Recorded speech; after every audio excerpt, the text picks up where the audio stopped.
Good evening, everyone. It's Wednesday, August 23rd, 2023, 1800 hours. This is the Board of Commissioners' regular workshop meeting. City Clerk, will you call the roll, please? Mayor Rostick, Present. Vice Mayor Kerr, Here. Commissioner Taglerini, Here. Commissioner McGinn, Here. Commissioner Brooks. Here. All are present. All right, thank you. Next up is public comment for any items that are not on the agenda. Please step forward.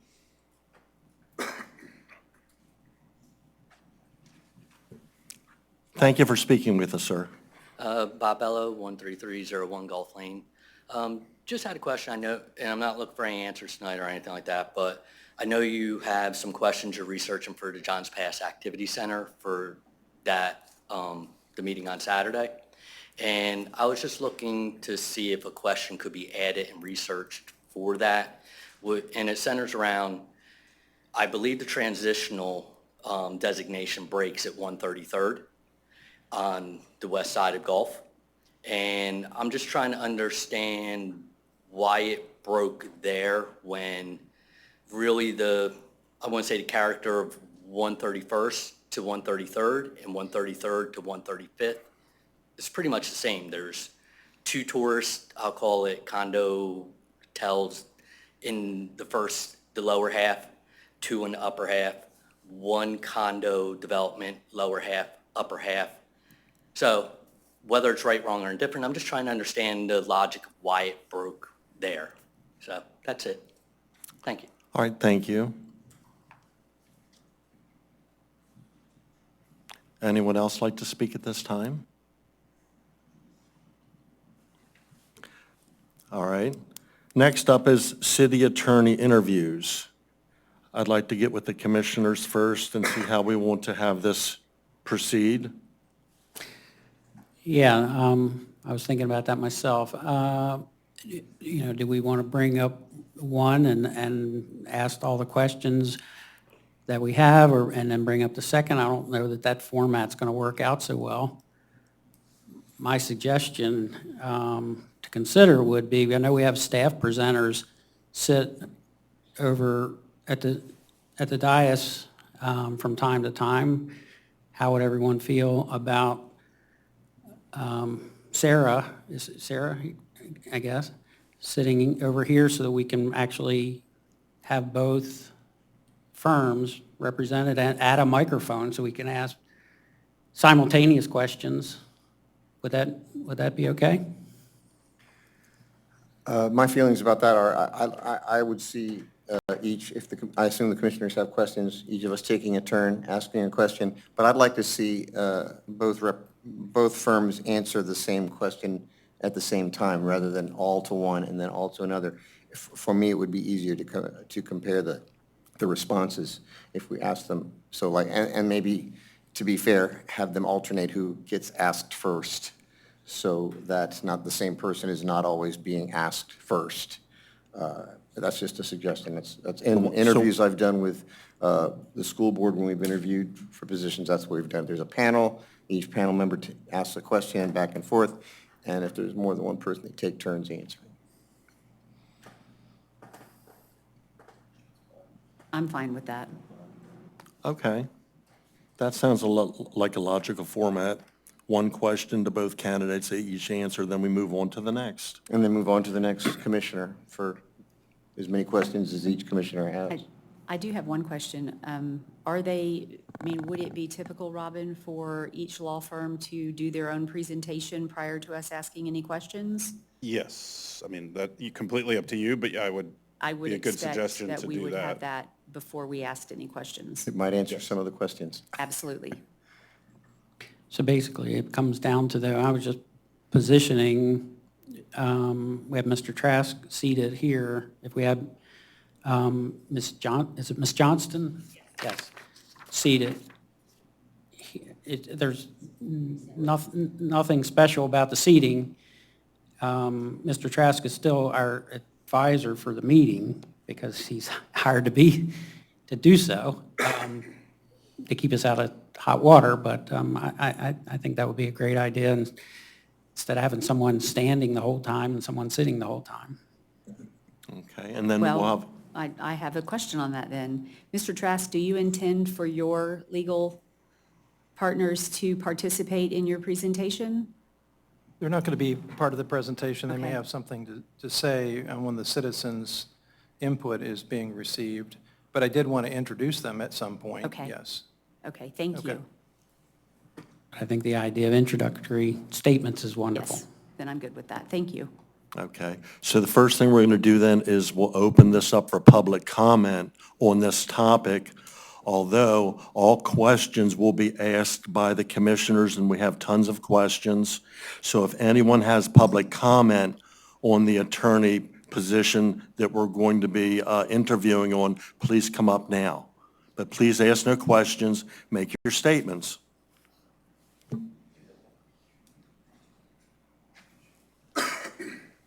Thank you for wanting to speak to us. Thank you. My name's Tom Wally. I live at 60 137th Avenue Circle, Madeira Beach, Florida. And I'd like to once again thank all you commissioners for the job that you're doing here. I said it at the last meeting, and I've received several emails from different people in the city explaining some of the other problems that Mr. Trask has, not only with other municipalities, but the problems that he's had in the city of Madeira Beach. And I just don't understand why the commissioners don't get together on something as simple as postponing these bids and going out and using a tool that the Florida Bar has available that I'm actually going to get for Commissioner Kerr for him to review, rather than just take two candidates, especially when one of the candidates, works for the city presently, is familiar with all the numbers, and, it just doesn't look fair, and unfortunately, a lot of the things that have come out about Mr. Trask are negative. I mean, it's a lot of dirty stuff, and why the commission would even consider hiring a lawyer like that, I don't understand it. I just hope that you guys can all get together and look at this situation and say, there's a problem with the bidding that was put out because only two candidates responded. And let's do something about that before you even go to step number 2 with interviewing the candidates that are available. And that's all I've got to say. Thank you once again for all your service, and I apologize for not recognizing you last time I was here, Eddie. God bless you, brother. Thank you for your comments, sir. Anyone else like to step forward and comment? Step up, sir. We'd love to hear from you. I hope so. Good evening, Mayor, Vice Mayor, Commissioners. My name is Jay Daniel. I'm the managing partner of the Trask Daniel Law Firm, and we wanted to thank you for having us tonight. I'm extraordinarily proud of our law firm. I've got 6 board-certified lawyers in the room in city, county, and local government law. We very much value our relationship with the city of Madeira Beach, and we wish to continue to serve the city's legal needs. But I want to say that politics and civil discourse have changed over the years. It used to be that people of goodwill engaged in the politics of persuasion, where they used principles and ideas to hash out disagreements and to reach decisions, and in many cases, even to compromise. And compromise really seems like a dead idea anymore, but it's not dead. Those days, unfortunately, those days of civility and respect towards our fellow humans seem to be gone, which is unfortunate. They've been replaced by the politics of personal destruction, where tribes are chosen and attacks are made not on positions, but on people and on their character, and by those who then congratulate themselves for their passion and their enthusiasm. The need to believe that those who disagree with us are evil overpowers the need and the capacity to think critically and to see other people as human. Having watched this process play out a little bit and in other forums, I have heard some things said about my partner Tom Trask that unfortunately reflect this degradation in civil discourse and civil life. A sufficient number of those types of attacks over a period of time can crush a reputation. And I'm speaking to you tonight for a few moments, I won't take very much of your time, Not to tell you about Tom's legal ability, which is both considerable and fully set forth in the documents that you already have, but to tell you what I know about Tom Trask. And my statements are not based on rumors, allegations, or innuendo. They're based on nearly 20 years of personal experience. Tom is among the hardest workers I've ever known. And my partners will tell you that I get into the office very early, I work very late, and I work at hours that you shouldn't be working. Tom does the exact same thing, and he's had the entire time I've known him. He's early to get to the office, he's late to leave, and he is entirely focused on the needs of his clients and the law firm during the time he's working. He's kind, he's engaging, and he's pleasant to everyone that he meets.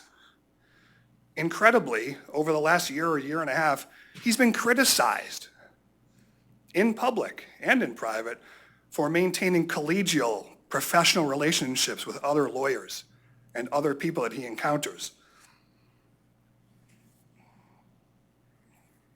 He has not let those criticisms persuade him to be anything less than the gentleman that he is and the professional that he is and has been over 35 years of law practice. Tom is steadfast in his commitments to the law firm and to his family. And in an era that has become, where civility has become a vice and simple acts of humanity are viewed as acts of weakness, Tom continues to show that civility is a virtue and that human decency is strength of character. His clients and the firm are better for it. I know I've been better for it to watch him work and work alongside him for 20 years. Others devote hundreds, even thousands of hours to destroying the lives, careers, and reputations of other people. Tom hasn't spent a moment of his time over 35 years of practice doing that. Instead, he has built others up through service to his community. For 35 years, he's been on the board of directors of the Youth and Family Alternatives, a charitable organization headquartered in Newport Richey. That organization is committed to working with families, communities, and the state to establish, maintain, and enhance a nurturing and safe environment for children. He's not out there beating other people up, beating other people down. He's out there helping his community. For more than 15 years, Tom has been a member and is a past president of the Tarpon Springs Rotary Club, to which he has devoted countless hours in service of Rotary's mission, which is to provide service to others, promote integrity, which he has done without fail, and advance world understanding, goodwill, and peace through the fellowship of business, professional, and community leaders. And that's what Tom is, a professional, a community leader, and a business leader. These aren't just words to Tom, Rotary's mission statement. He lives them every day. In closing, I've had the opportunity to work with Tom for more than almost 20 years, and I'm very proud to call him my partner and my friend. The City of Madeira Beach will be well served to keep him on as city attorney, and we appreciate your considering our proposal tonight. Thank you for your kind words. Would anyone else like to speak at this time?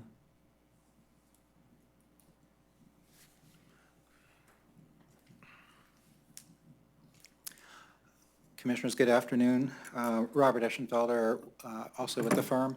I wanted to touch base, some of you may know, but part of what I do for your city and specialize in the firm is public procurement. And so I have become aware of email that went around to you all questioning the process and questioning the city manager's use of Demand Star and to put out the solicitation. And what I wanted to share with you is that I have been familiar with Demand Star since starting doing public procurement in around 2009. It pretty much is one of the largest public procurement platforms in the country. And to sort of refute the assertion that it's not used for anything other than buying hammers and so forth, and that you don't buy professional services or solicit for professional services on it, you certainly do. And many of my clients, large and small throughout my career, which began in 1994, have used it to hire not just attorneys, but also architects and so forth. And just to sort of illustrate that if people would just be of goodwill and really do their research, I spent 10 minutes, just 10 minutes after learning of this email that went around, out doing a search that any citizen can do, not on any specialized thing, just on Google. And in the past 3 years, just in Florida, these papers are of public agencies who have solicited for their city attorney, town attorney, or agency attorney on Demand Star, and a combination of maybe their website or a newspaper ad, but Demand Star was the main way they got it out. City of Dania Beach, Florida. City of Fort Walton Beach, Florida. City of Doral. City of Tarpon Springs. The Tampa Port Authority, doing business as Port Tampa Bay. Fort Myers Beach. City of Riviera Beach. Town of Pembroke Park. North Bay Village. City of Dania Beach. The Broward County Housing Authority, and the City of Atlantic Beach, Florida. So that's just in 10 minutes of searching. Clients regularly find lawyers, and I'll say that, you know, our firm, like all firms, are linked up to the various sites that post these things, including Demand Star, and there could be a host of reasons why more firms did not submit for the city. Sometimes when a firm looks at a city and it sees that there's an incumbent, it feels that it's not going to take the time because putting together a proposal takes time and expense. And it also, frankly, could look at the history of that particular jurisdiction and its stability and so forth. And so you all can do what you wish to do in terms of how you select your lawyer. I always tell my clients, the lawyer doesn't pick the client picks the lawyer, and that's as it should be. You know, the client should be comfortable with whatever lawyer and law firm that it picks. But because I had become aware of this challenge to the procurement process and how the managers handled it, I wanted to come and speak to that. So I appreciate your letting me do so. Thank you. Thank you for your kind comments. Anyone else like to speak? Please come up, sir.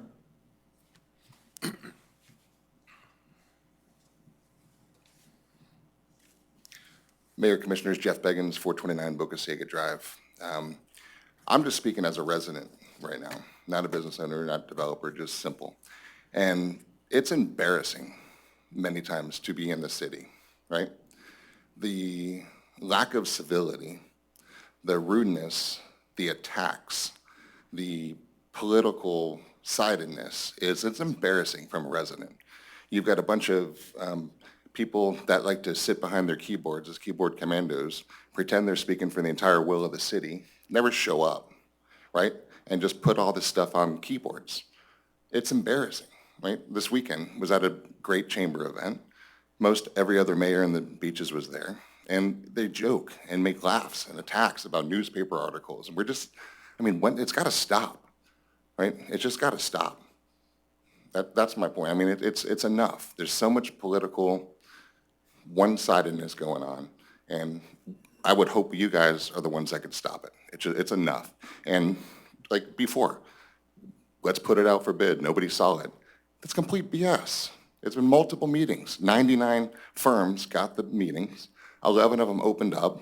2 of them were crazy enough to even show up, to be attacked and sued and slandered in the media for a bunch of people thinking they speak for everybody. It's not right, right? And you guys do a great job, but maybe you guys can be some of the help and the change in the city needed to stop this. It's enough. It's enough.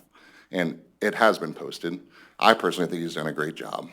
And I think that the slander is crazy that happens there. So just want to speak as a resident. I think enough's enough. Thank you for your kind comments. Anyone else like to come up? Please.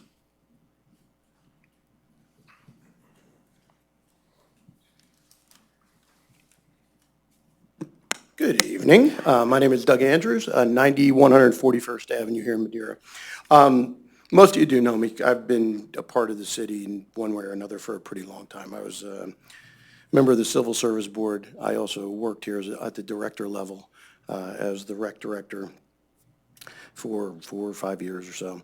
After that, I became a member of the commission, ran for office. I served for 4 years and served 2 terms as vice mayor.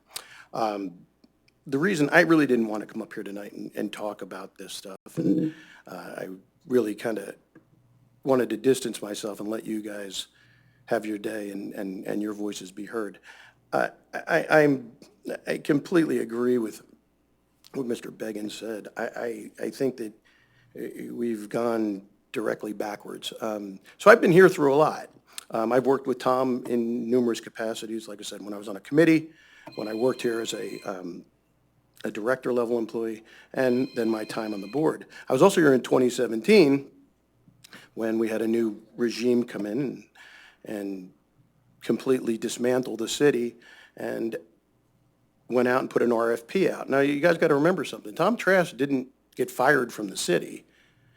Tom and his firm refused to put in an application when we went out for RFP back in 2018, 2019, when that all came down. He saw what was going on. He saw every director in this city get fired and watched. And we can't, honestly, guys, we can't afford another 2017 through 2019 in this city again. Just can't do it.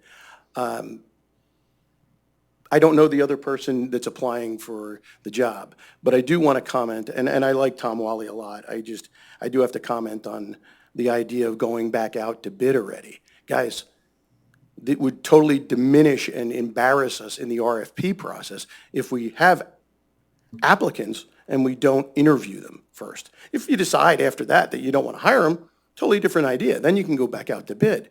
But you can't completely dismiss the RFP process that we have. And the slander and the stuff that's gone on about Tom Trask is unbelievable. And I've watched members of this board sit here, read letters that were unvetted. Yeah, you can look at me, Mayor. Read letters that were unvetted and attack the man without any knowledge of it at all. Easy, Doug, easy. We're adults. We can talk back and forth. You're telling me easy, sir? Really? That's terrific. We'll talk about something else later. But the idea is, this is a good man. He's got a great firm. Obviously, they're representing him behind him. And truthfully, it's embarrassing of what I watched you and Mr. Tagliarini do to the man with a letter that was unvetted. 2 letters that were unvetted. One by somebody you claimed you didn't even know, and you read it out loud. And then there are other letters that have come in that you won't read. I wonder why. Mr. Mayor, you should be embarrassed of yourself. You're not, but you should be embarrassed of yourself. Mr. Trask, you have my full support, and I hope you have the board's. Thank you. Thank you for your comments, sir. Would anyone else like to come up and speak? Okay, at this time, public comment's going to close. While we invite Ms. Johnston to have a seat with us, I would like to go over, if I can, the plan holder list and the broadcast list. I just want to put out the numbers. I think Robin Gomez, city manager, forwarded what the information that we received back from the Demand Star, and I took some time to kind of filter through that. So some numbers have been thrown out. The broadcast list, we had 91 clicks. 41 of those clicks, and if anybody's taking notes, want to slow down, you want to discuss it amongst yourselves. 41 of those were unique companies. So if any law firm had more than one person click on it, then that was only counted as one. So 41 unique companies clicked on it to see what it was, and of those, there was 11 law firms.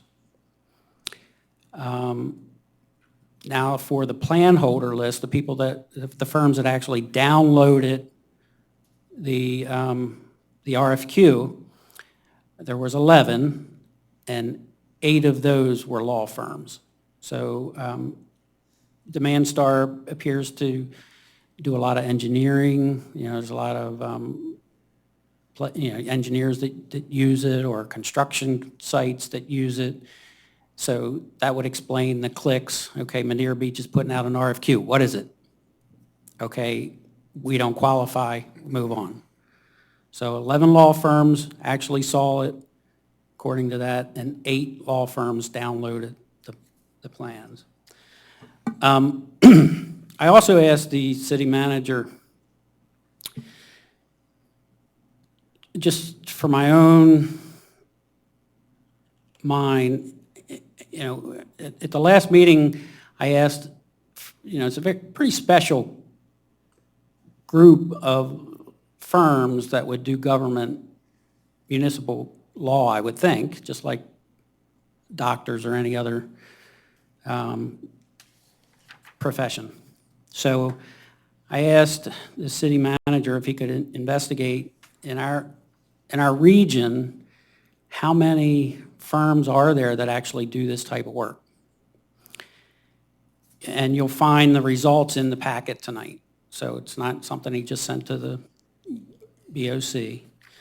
And it's an individual basis. So if you're on the bar and you do municipal work, however the filter actually worked with what he was working with, I'm sure staff helped him put it together.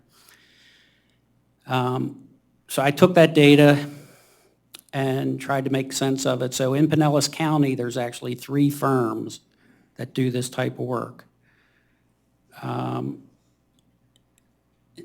Jay, I apologize in advance. Dagnalt is a hard word for me to say. So Trask Dagnalt was one. Another was Bryant Miller Olive.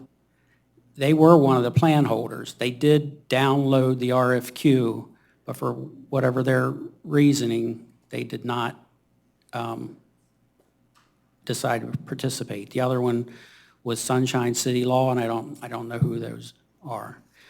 The other county that the city manager helped or thought was in our area is Hillsborough County, much bigger area.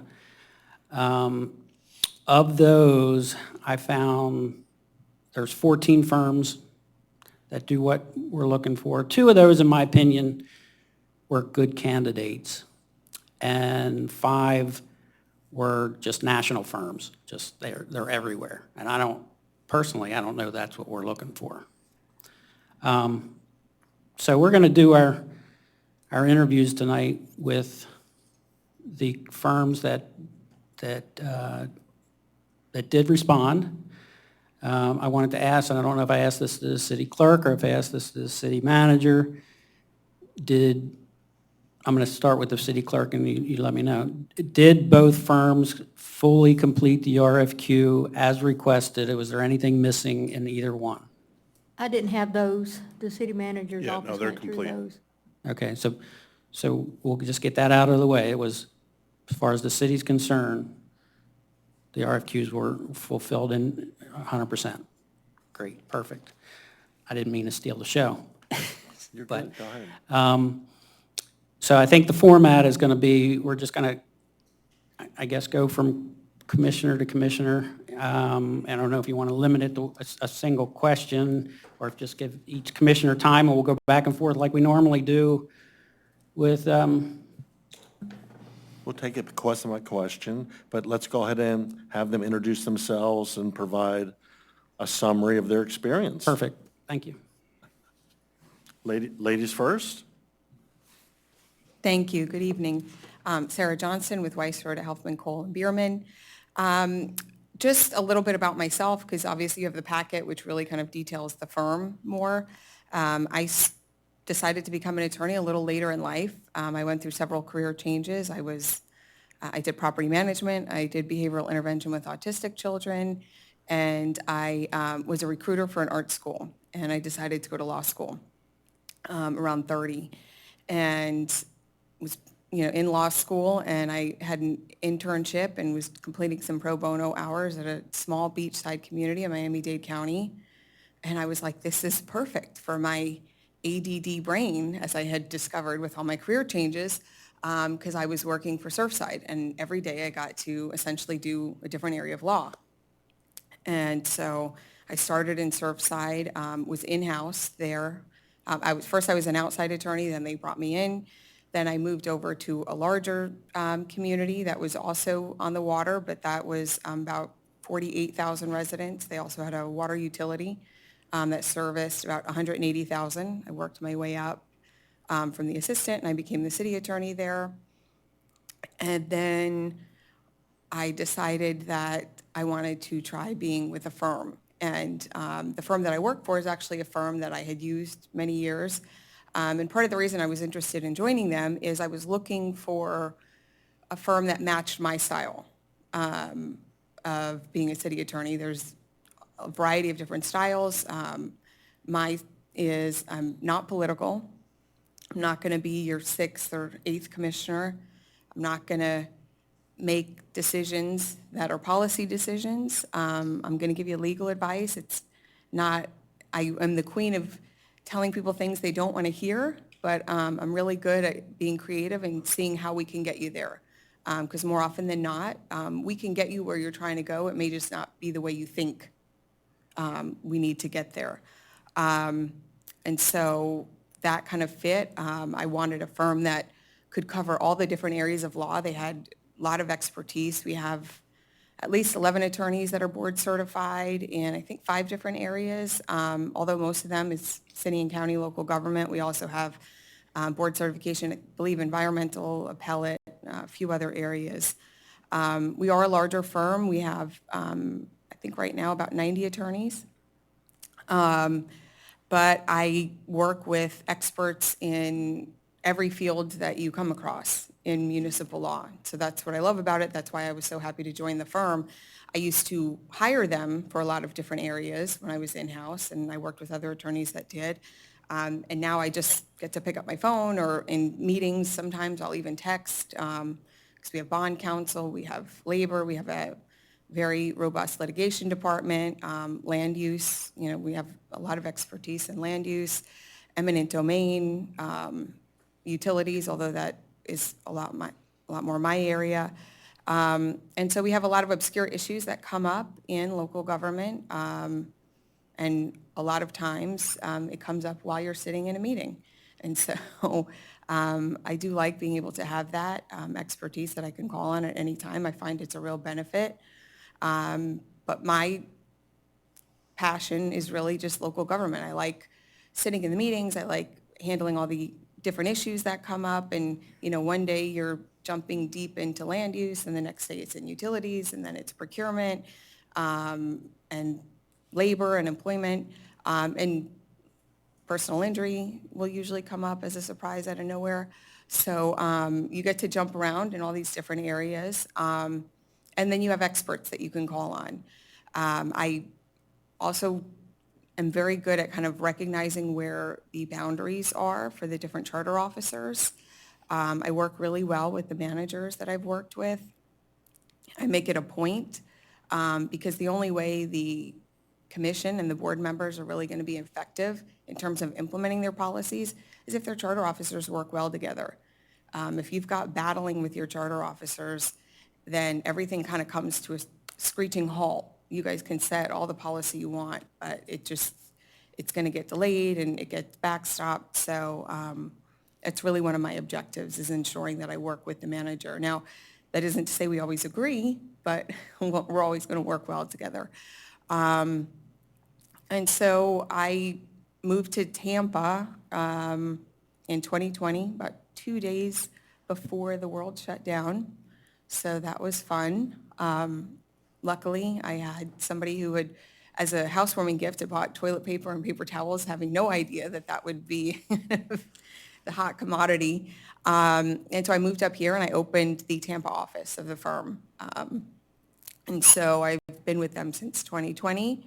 I have some rural clients in the center of the state, and I do have some clients in South Florida, but I am based out of Tampa. This is where I live, and this is where I'm pulling back from some of my southern clients to really focus on this area of the state.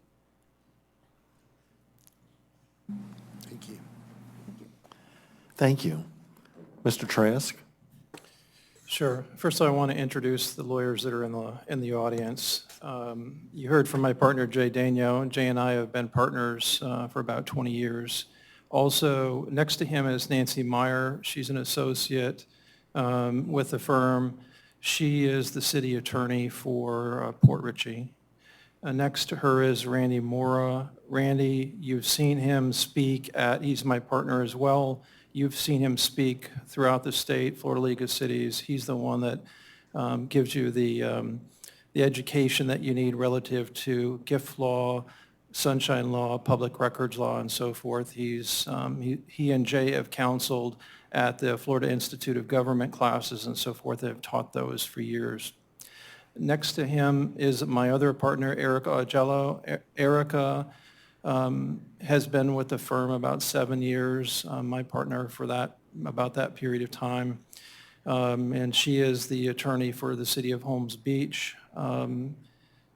Next to her is Rob Eschenfelder, you just heard. Rob is a senior associate with the law firm. He has had many, many years of experience working for Manatee County. He is currently the attorney for the village of Estero and a couple of the Reddingtons. So I didn't realize they were all going to be here tonight. I'm glad to see them here. Obviously, they're available to answer questions too if you have them. But these are 6 of the lawyers of the 8 lawyers in the law firm that we have. And we are all located not in Tampa, but in Clearwater. We're 30 minutes away from Madeira Beach, and so we're very, very close. I want to give you a little bit more background about the firm so that you know. The firm has been in existence for 50 years. It came into existence in 1973. The founding partners, John Hubbard and John Frazier, started the law firm. Both of them were city attorneys. John Hubbard was the city attorney for Dunedin for almost 40 years. John Frazier was the city attorney for a couple of different cities, including the city of Oldsmar, way back in the days. The reason that their names are not on the letterhead any longer is they have passed away. I'm the old guy in the law firm. My name got pushed to the top. So the law firm consists of myself and Jay as the names on the plate, but this is the law firm that you're getting when you hire us. I want to give you a little bit of background about me. I litigated cases for the firm, doing every different type of litigation case for about 20 years. During that time, I was also the city attorney for a number of cities. I'm still the city attorney for the city of Oldsmar. I've been there for 26 years. I'm the city attorney for the city of Bel Air Bluffs. I've been there 18 years. I'm also the city attorney for the town of Bel Air. In years past, I represented the city of Dunedin. I was the city attorney for 10 years. I fulfilled my contract there. I was not fired. I left the city of Dunedin after my contract came to its conclusion. As for the city of Tarpon Springs that you've heard a little bit about, I decided after there was a change in the commission there in the city of Tarpon Springs that I didn't feel that I had the support that I needed, and there were some baseless allegations that I thought that I did not want to further subject my law firm to. So I decided to resign from the city of Tarpon Springs. I don't really want to go into any more details about that other than one thing. That whole commission and that whole city was disrupted by a huge development, a development called Anclote Harbors. And that was a 400-unit luxury apartment complex that divided that city. The current commission ran on a platform of getting into office to stop that project. The project was approved. It was appealed. And today, for a culmination of all of the lawsuit, the Second District Court of Appeal affirmed the decisions that the city made. That is the reason why I left the city of Tarpon Springs, because of the division there for that particular project. I want to get back to my qualifications. I have handled just about every possible municipal government, local government issue in my 35 years of representing municipalities. It'll be 35 years, by the way, in November, so I'm a little bit short. I don't profess to be an expert in every area of the law, but we have those experts here of the things that I don't consider myself an expert in. we consider this, and when you read the packet, the response that we gave you, it was, we see this as a team effort. And I'm sure that you've seen Rob Eschenfelder here covering the Civil Service Commission. You've seen Randy cover meetings for me. You've seen Nancy cover meetings for me. You've seen Jay litigating cases for you. And Erica was the city attorney here for about a year after I left in 2017. She filled in an interim position while City Commission was looking for a replacement attorney.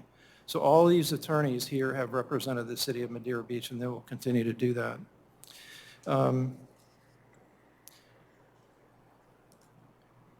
I think that we're the best qualified. I'm not so sure. I don't really know Sarah that well. I do know that we're all board certified in city, county, and local government. I don't believe that Sarah is. I'm not sure if anyone in her firm in the Tampa office is board certified. I make that point because of the fact that that was one of the most important things for you when you were looking at getting an attorney to represent you as the city attorney. There were two qualifications that you made sure that everybody knew had to be there. The first one was you were getting a board certified attorney. You only have one here in these discussions tonight.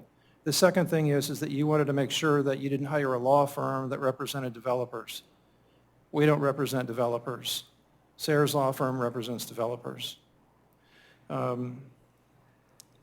With that as some background about me and the firm, I do want to remind you that I've been the city attorney here for, 3 years now on an interim basis, but I was the city attorney here on 2 other occasions, back in the late 90s, early 2000s, and in the mid-2015, 2017 range.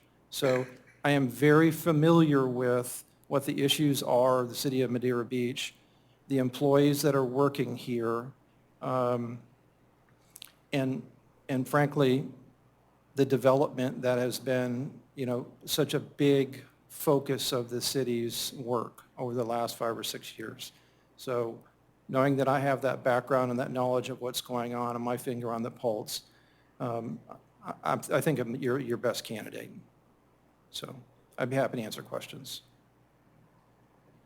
All right, thank you. Commissioners, Ms. Brooks, would you like to start first? I will. Okay. Thank you, Mayor.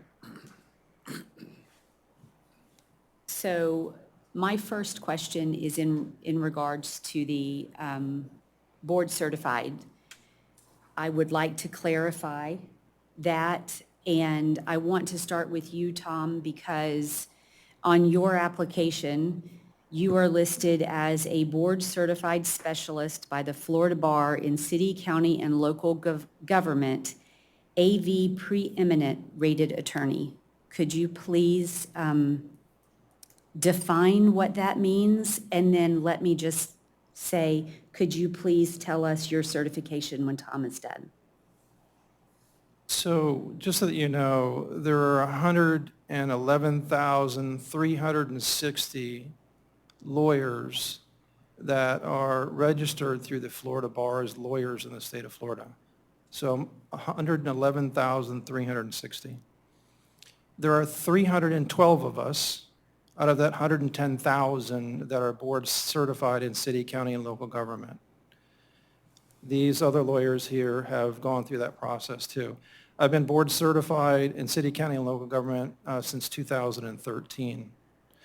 I think that Rob has been as board certified longer than I have, but the others have stepped in behind me.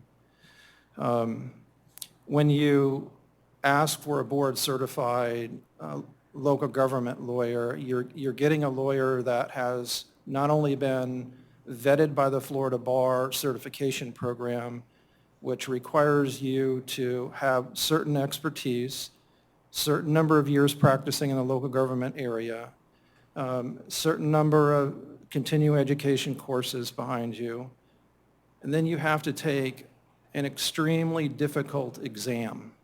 And then if you're lucky enough, when you take this exam, you'll get approved to be a certified lawyer. As for the AV preeminent status, Martindale-Hubbell is a publication that catalogs lawyers throughout the world. And it's a source that we go to when we want to find another lawyer that has certain qualifications, what type of practice they have, how long they've been practicing, what area they're located in. That organization goes through a process and rates lawyers. And that's the designation that you're seeing, the AV preeminent designation. That's the highest designation that a lawyer can have. It's not easy to get, and it's very difficult to maintain. I have maintained it, I think now, since I was given that designation, since about 2013. So I hope that answers your question about those two items. Thank you. Sarah? Yes, thank you. I am not board certified. As I kind of indicated, I actually became an attorney in 2010, so I have not been practicing as long as Mr. Trask. But I will, just to speak to the board certification, as I explained, we have a significant amount of attorneys that are board certified in the firm, and just some of the areas we cover, it's labor and employment law. The head of our labor and employment division, Brett Schneider, who is board certified, represents several cities in Pinellas County for labor and employment. We also have attorneys that are board certified in appellate law and construction law. So when those issues come up, we're able to kind of use those resources as well. So it actually gives us kind of a broader depth in terms of when you do have issues with construction and you've got, defects and some of your contracts and your projects don't go quite as we expect. So we do have some of those additional resources, but no, I'm not board certified.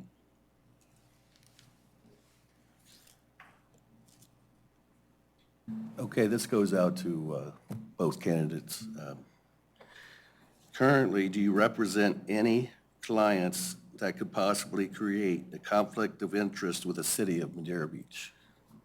No, so the Florida Bar kind of governs conflicts. So we have to, before we can even submit a response, we have to run a conflicts check with any of our clients firm-wide. I specifically do not, but firm-wide, nobody in the firm represents anybody that would be adverse or even that is really doing any business in Madeira Beach that we were able to identify.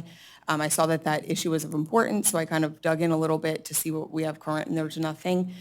And I think Mr. Trask actually spoke to this at one of the meetings, but we couldn't. So if somebody came to the firm and wanted, even if it was in another part of the state, and it came up where they would potentially be adverse, we'd have to turn down that representation. Yeah. So I think to answer your question, the answer is no, we don't have a conflict. I do want to mention to you that a couple of years ago, when we were negotiating the interlocal agreement between the beach communities for the library, we did represent 2 municipalities that were in that interlocal agreement. And so we had to go to both clients and obtain waivers of conflict.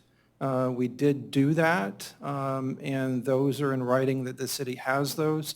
And that's the situation that comes up. That's the only time that I'm aware of that it's ever come up for the city of Madeira Beach. But I wanted to disclose that was one issue, and the way of handling it is getting both clients to understand and waive the conflict.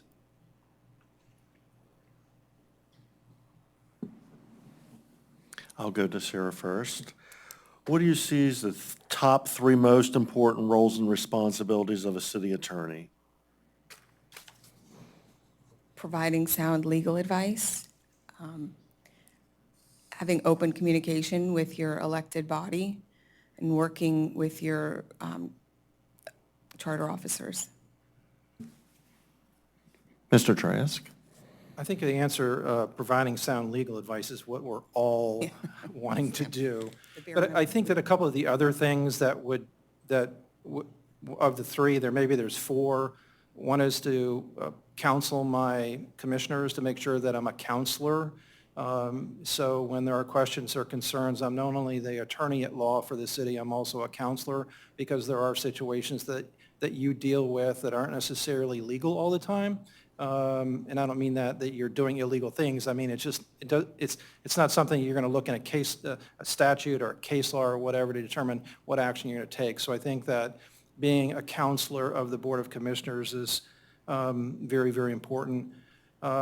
Also, act only at the direction of the City Commission. We're not doing things at the City Attorney's Office without getting direction from the City Commission as a whole. And I think one of the bigger things that people don't see that happen on a day-to-day basis is dealing with city staff and city staff issues. You deal with issues up here on the dais, but every little thing that happens in the city that the lawyer needs to be involved in takes a significant amount of my time. And so being available to city staff immediately when they need it, that's what I think is very, very important. And I think that if you were to ask any of the city staff, how available is Tom, they're going to tell you that they get responded to very, very quickly, if not immediately.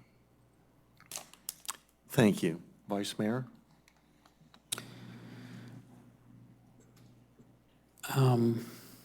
City Manager? Is it Kenneth Weiss, he's brought legal action against the city, is that correct? At some time? Is that, am I? So he is the attorney for Bill Gay in a lawsuit, the Sunshine lawsuit that was filed in 2020, and it's up on appeal right now. Okay. Yeah. I just want to clarify, because of the name of your firm, I want to bring it out so that there's no misconception. Does Kenneth Weiss have any connection with Weiss Serota Law Firm or any of its employees? No, the Weiss is Richard Weiss, who was one of the founding attorneys for the firm, and he started in South Florida, but we have no affiliation with Kenneth Weiss, no. Okay, I wanted, that was your question. Yeah. Mr. Trask, your firm's worked with the city of Madeira Beach. This is the third time. Can you provide any insight on why, you did somewhat, were you ever released by Madeira, or are you always left on your own accord, or just clarify some of that for me? Yeah, so the first time back in the late 90s, early 2000s, I resigned from the city commission. I was being the city attorney for the city commission. I was not fired. The second time in 2017, I let my contract term expire and decided I was not going to apply for the position again based upon the divisiveness rather, in the city. I did not need it. I was representing 5 municipalities at that time, and I just decided that, yeah, I'm not going to do it any longer. And so I stopped working as your city attorney. And by the way, we didn't leave the city hanging. And just so that you know that, my partner, Erica Augello, stepped in immediately, and she was your interim city attorney, I think almost 9 months or a year. So we wanted to make sure that you were represented, but I was no longer going to do it as your city attorney. So the contracts that lawyers enter into with cities are usually about a 3-year term. And so when that term comes up, it just means that your work is stopped and they either need to go out for another RFQ or come to some negotiation and extend that contract.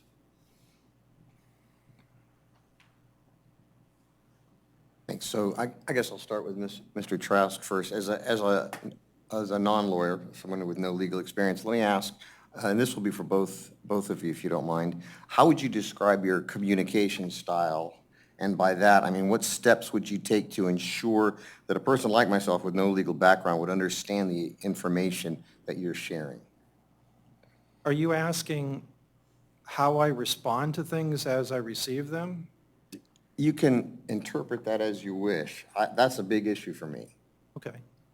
So, as you know, whenever you reach out to me and you're asking a question, you almost immediately get a response. If you don't get it that day, you get it the following day, either by email or a telephone call back. I make myself available, and I think that even though you haven't heard it from any of my partners yet, but I receive and respond to 4 times as many emails as all of the other lawyers in the firm combined last year.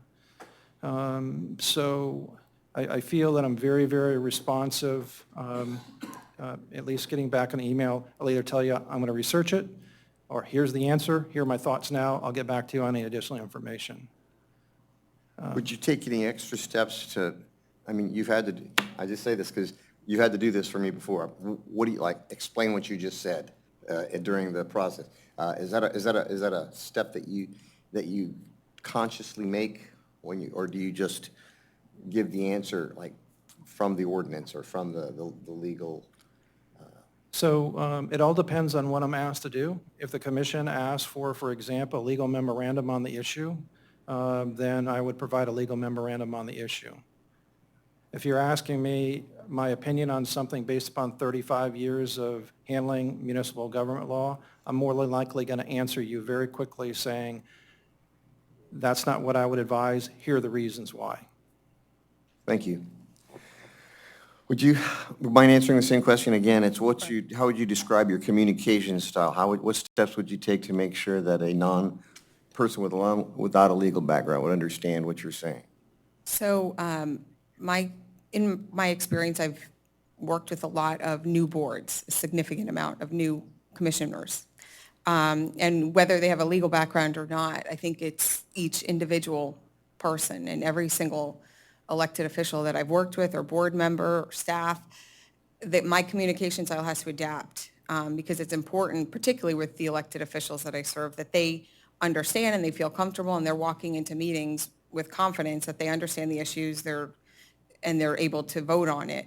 So my communication style adapts to who I'm talking to. There's some elected officials I've worked with who understand certain things at a very high level, and so I can kind of rattle off a few quick legal answers. I can even say it's this statute, and they got it, and it's done. And then there's some that I need to give a little bit of an explanation, some more history. It just depends on the area and the issue, and I want to make sure that everybody whoever I'm talking to, they understand it or they don't have questions. I maintain an open door policy, so I get calls and texts, are you available at all times? I will always respond. I don't bill for phone conversations and quick conversations with my elected officials. I have that in all of my retainer agreements because I don't ever want anyone to feel like they can't call me because they're going to be charged. I'd rather you call me more often and talk to me more and make sure that you understand it, even if it's the same thing and it's 4th or 5th time because you thought of something else or you had lunch with somebody. I would rather those calls than not call me and feel like you're not sure about something. And some of these issues are very complicated. They're very complex, and sometimes things change, and we'll give you an answer and you understand it, but it's nuanced. And so the next time it comes up, you'll think it's the same answer, but there's one detail that changes the answer, and all the facts are actually very different for us as attorneys. And so we try to explain that, but you're not expected to be a municipal attorney. That's my job. So I just would rather you be more comfortable to speak to me more frequently. Thanks very much. Thank you. I will start with Sarah. I have a twofold question. The first question, or the first part of the question is, do you currently represent any other municipalities or have you represented any in Pinellas County? And with that answer, in the RFQ was the list of meetings that we have that you would be required to attend. Would you attend those 5 meetings, or would someone else from your law firm attend them? And when it comes to you, Mr. Trask, it's just a the same thing, just to follow up on, in addition to what we've already been told in your presentation? So I don't represent any other cities in Pinellas County. We did briefly represent Kenneth City. We do not anymore. I do represent, as I said, I'm the village attorney for Miami Shores in Miami-Dade County, and I'm the county attorney for Hardy County, and I also sit for the DeSoto School Board. Hardy County meetings are Thursday mornings, and Miami Shores and DeSoto are Tuesday evenings. But Miami Shores, we're looking at transitioning to another attorney down there to eventually take over those meetings, probably early January, I think, if it works, if they're happy with that attorney. But I did not have any conflict with those dates. I would be the primary attorney, particularly initially for the transition. You never want to say one of your strengths is transitions, but it is. I've just dealt with it a lot. I've done a lot of transitions with new boards, new charter officers, and so as we get a handle on it, I would want to be the primary attorney. I'd want to understand, so I would be at most of the meetings. I do have a backup, which is Robert Myers, and Joe Natiello, who both would cover meetings in the event I couldn't, if there was a conflict, but it would primarily be me. So just a follow-up question. You said you represented Kenneth City, but you no longer do. Why? They hired a new manager, and so they decided to go another route with their attorney. Okay, so to answer your question relative to coverage, as you know, I cover all of the city commission meetings unless I'm on vacation, which, once a year I take a vacation. And so I cover all the commission meetings, all the workshop, the regular meetings, the special meetings. I am also the one that prosecutes all of your cases before the special magistrate for code violations, and also handle the special magistrate variance hearings. I'm the one that does that. Rob Eschenfelder covers the Civil Service Commission. He's been doing that for several years now. And with regard to the Planning Commission, we have an associate that covers that. We like to have someone that is focused totally on that board. And so we have an associate cover that meeting as well. Okay, this goes out to both candidates again. And we've heard about this a little bit before in the past. It regards ethics, also freedom of speech. When we are addressed at the podium or by email or by phone, some people are very expressive as far as what they think you are, or I would call it bullying the commission. Where do you stand as far as where does it stop from being freedom of speech or just right out bullying the commission? Well, I think there's a few things at play. Where it stops is sort of how it's defined. You should have some procedures, some guidelines as a board. So you will establish those to a certain extent. I think it needs to be kind of a reasonable standard if a reasonable person would feel attacked and bullied. And there needs to be some warning and some notification that people know that these are kind of the boundaries, and then implementing them. And as long as they're implemented, those policies are implemented fairly and consistently, then that's where you get in trouble, is if you have a policy and you either don't act on it or you act on it inconsistently, that can become problematic. But as a council, you have to kind of set those guidelines and those parameters and then just ensure it's consistent. And there needs to be some education for people in terms of if they're not aware of it, and perhaps a warning, but it's becoming an increasing problem in meetings throughout the country, quite honestly, but yes.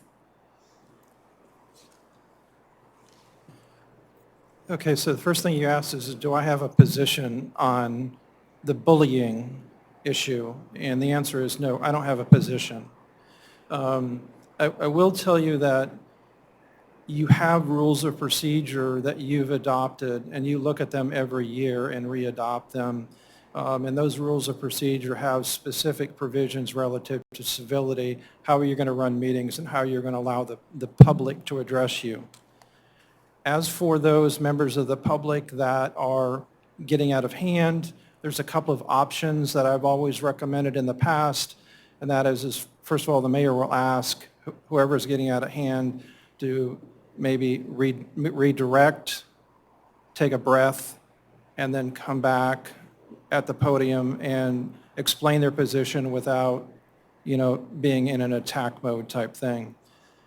If the mayor is not able to get control of the meeting because the person won't either stop talking or he's being argumentative to the point that you're afraid that someone's going to get hurt, then my recommendation would be, if we had a deputy here, which we no longer do, is to have the deputy have a quick little talk in the ear with that person standing at the podium. If that doesn't work, then either the mayor would ask for the deputy to remove the person from the commission, or the mayor would, which I think is the better way of handling it, is just to call a recess for the meeting for a few minutes to clear the air, and hopefully the person who is bullying or out of control will take a breath and maybe step back. So there's a couple of options, but as for me taking a position one way or the other, the lawyer really shouldn't be taking a position. We're here to help keep the meeting moving, but the mayor ultimately is responsible for the speakers.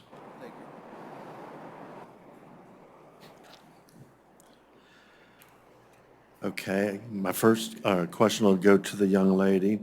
Does the city attorney have an obligation to advise the Board of Commissioners and city staff if zoning ordinances do not comply with the city code, the comprehensive plan, or other actions by the city?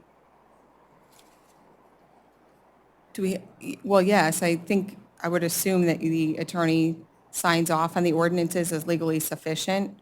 So, but again, we're attorneys, we give advice. So we give advice. You can take it or you cannot, but we advise. And the same works for staff as well. So yes, I would feel like I have an obligation to tell you if it's not legally compliant, doesn't comply with the law, but that doesn't necessarily mean that's how you have to vote. Thank you. Mr. Trask? So a couple of thoughts on this. First of all, the ultimate answer is yes, the city attorney should be giving you legal advice and helping you through the process when an ordinance is being presented to you. If there are issues that the attorney sees or staff, the city manager, city clerk sees, yes, they should be brought to your attention.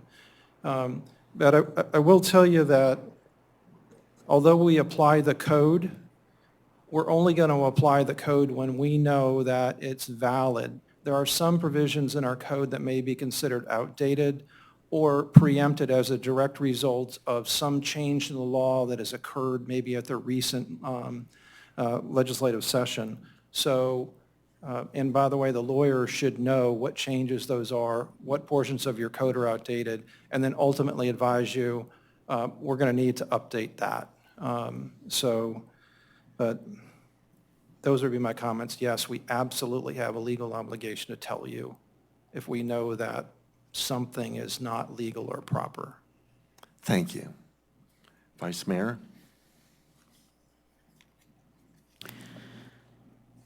Sarah, on page 11 of our packet here, if anyone's following along, in your land use and zoning section, paragraph 3, you explain that our team is unique in that we have given partners who are both certified planners and board-certified municipal attorneys. How is your firm unique in that? Where I take that as you're showing a strength. This land use is a real strength of our firm. Yes. So land use is a significant strength of the firm. The land use division is led by Susan Trevarthen, who is a certified planner and board certified. city and local government law. Somebody I work with very closely, particularly when there's a lot of land use issues. We all call on Susan. Susan's extremely well-respected around the state, around the country. She speaks at every conference. There's very few planners that don't know Susan. There's even fewer planners who haven't called on Susan and don't regularly call on her. Chad Friedman, who's head of our municipal division, also specializes in land use law. So that is a significant strength of our firm. It's one of the most pressing issues that usually comes up in a city. And so we've handled a lot of very significant land use matters for the state, for a lot of the government, local government, cities and counties around the state. We're frequently called on to either update sign codes. That's something with the Reed decision, which was out of Arizona, which made a lot of sign codes illegal. So we've drafted, I don't know, a huge percentage of sign codes around the state of Florida to help people come in compliance. With the Growth Management Act, we were very involved in helping a lot of cities and concurrency issues. So it's a significant strength in our city right now. In one of my jurisdictions, we're rewriting a land development code.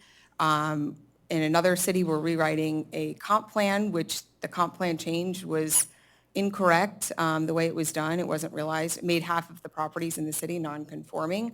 So they pushed forward new changes. In the middle of that change, it was an election, which changed the board, which wanted to go in a different direction. And so we had about 3 pending applications before the DEO.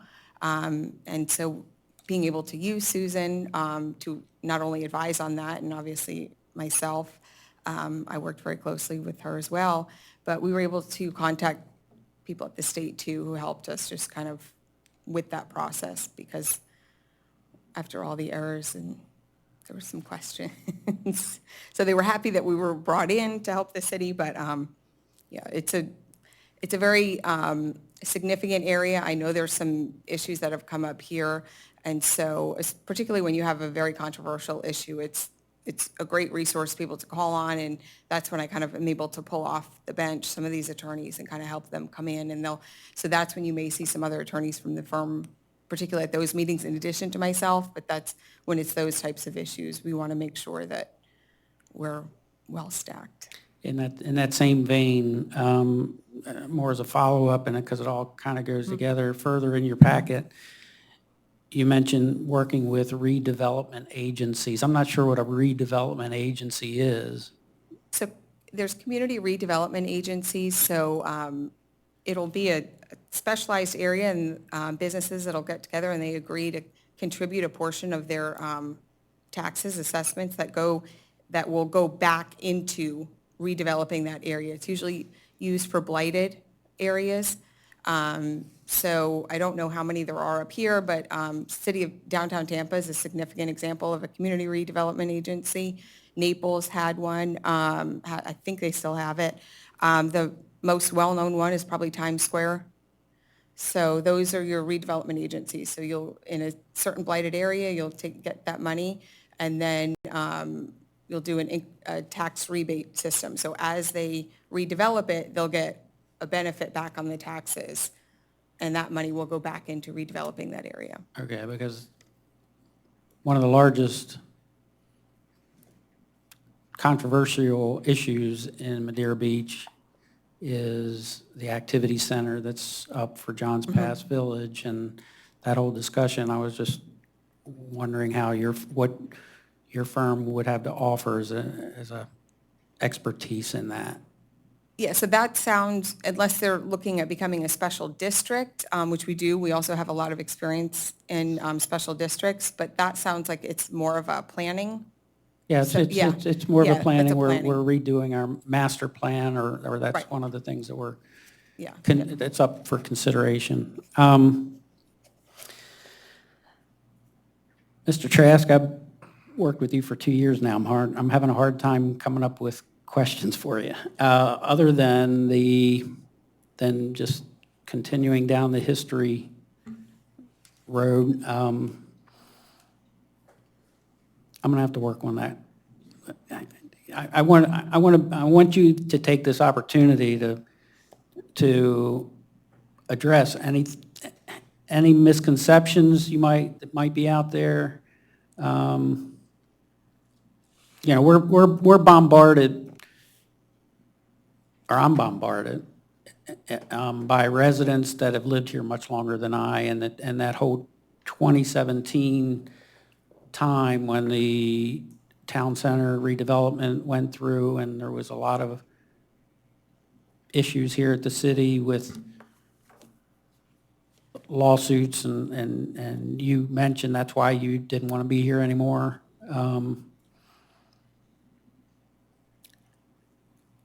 I'm certain there's misconceptions. I'm just trying to figure out a way to address any of those. So I give you the opportunity if you know of anything, but if you don't, So let me talk about a couple things. First, I want to address some of the things that Sarah was mentioning. So the community redevelopment area or agency process is statutory driven. The statutes have a specific process the city goes through to determine a specific jurisdictional area of the city is blighted or neglected. Once that determination has been made by the city has to get involved with the county for the county to adopt a similar type resolution or ordinance to establish that community redevelopment area or agency. Once that area or agency is established, there's a portion of the tax dollars that don't go to the county. They remain with the city, so the city gets a bigger dollar portion of the actual ad valorem taxes. Those ad valorem taxes then sit in a fund called a redevelopment agency trust fund. That trust fund is managed by the community redevelopment agency. Normally, it's the same as the city commission. In the city of Dunedin, it was the same as the city commission. In the city of Oldsmar that I represent, the same as the city council. So they take that trust fund and they use it in that jurisdictional small area to do things to make it less blighted. For example, storefront facades, sidewalks, pavers, streetlights, benches, parks, you name it. Those different types of things those monies are used for that area. That CRA will eventually stop.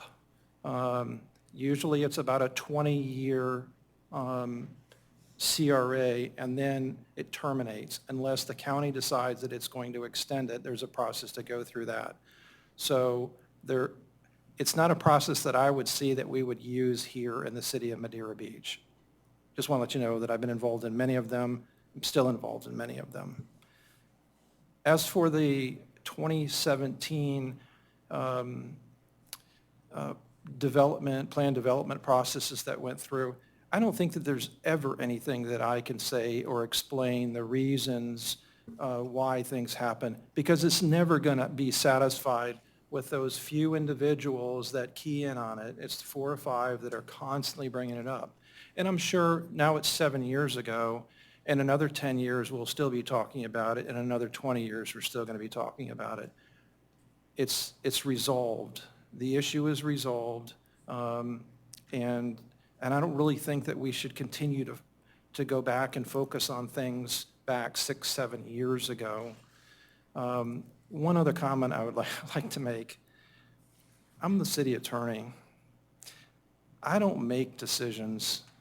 The city commission makes decisions.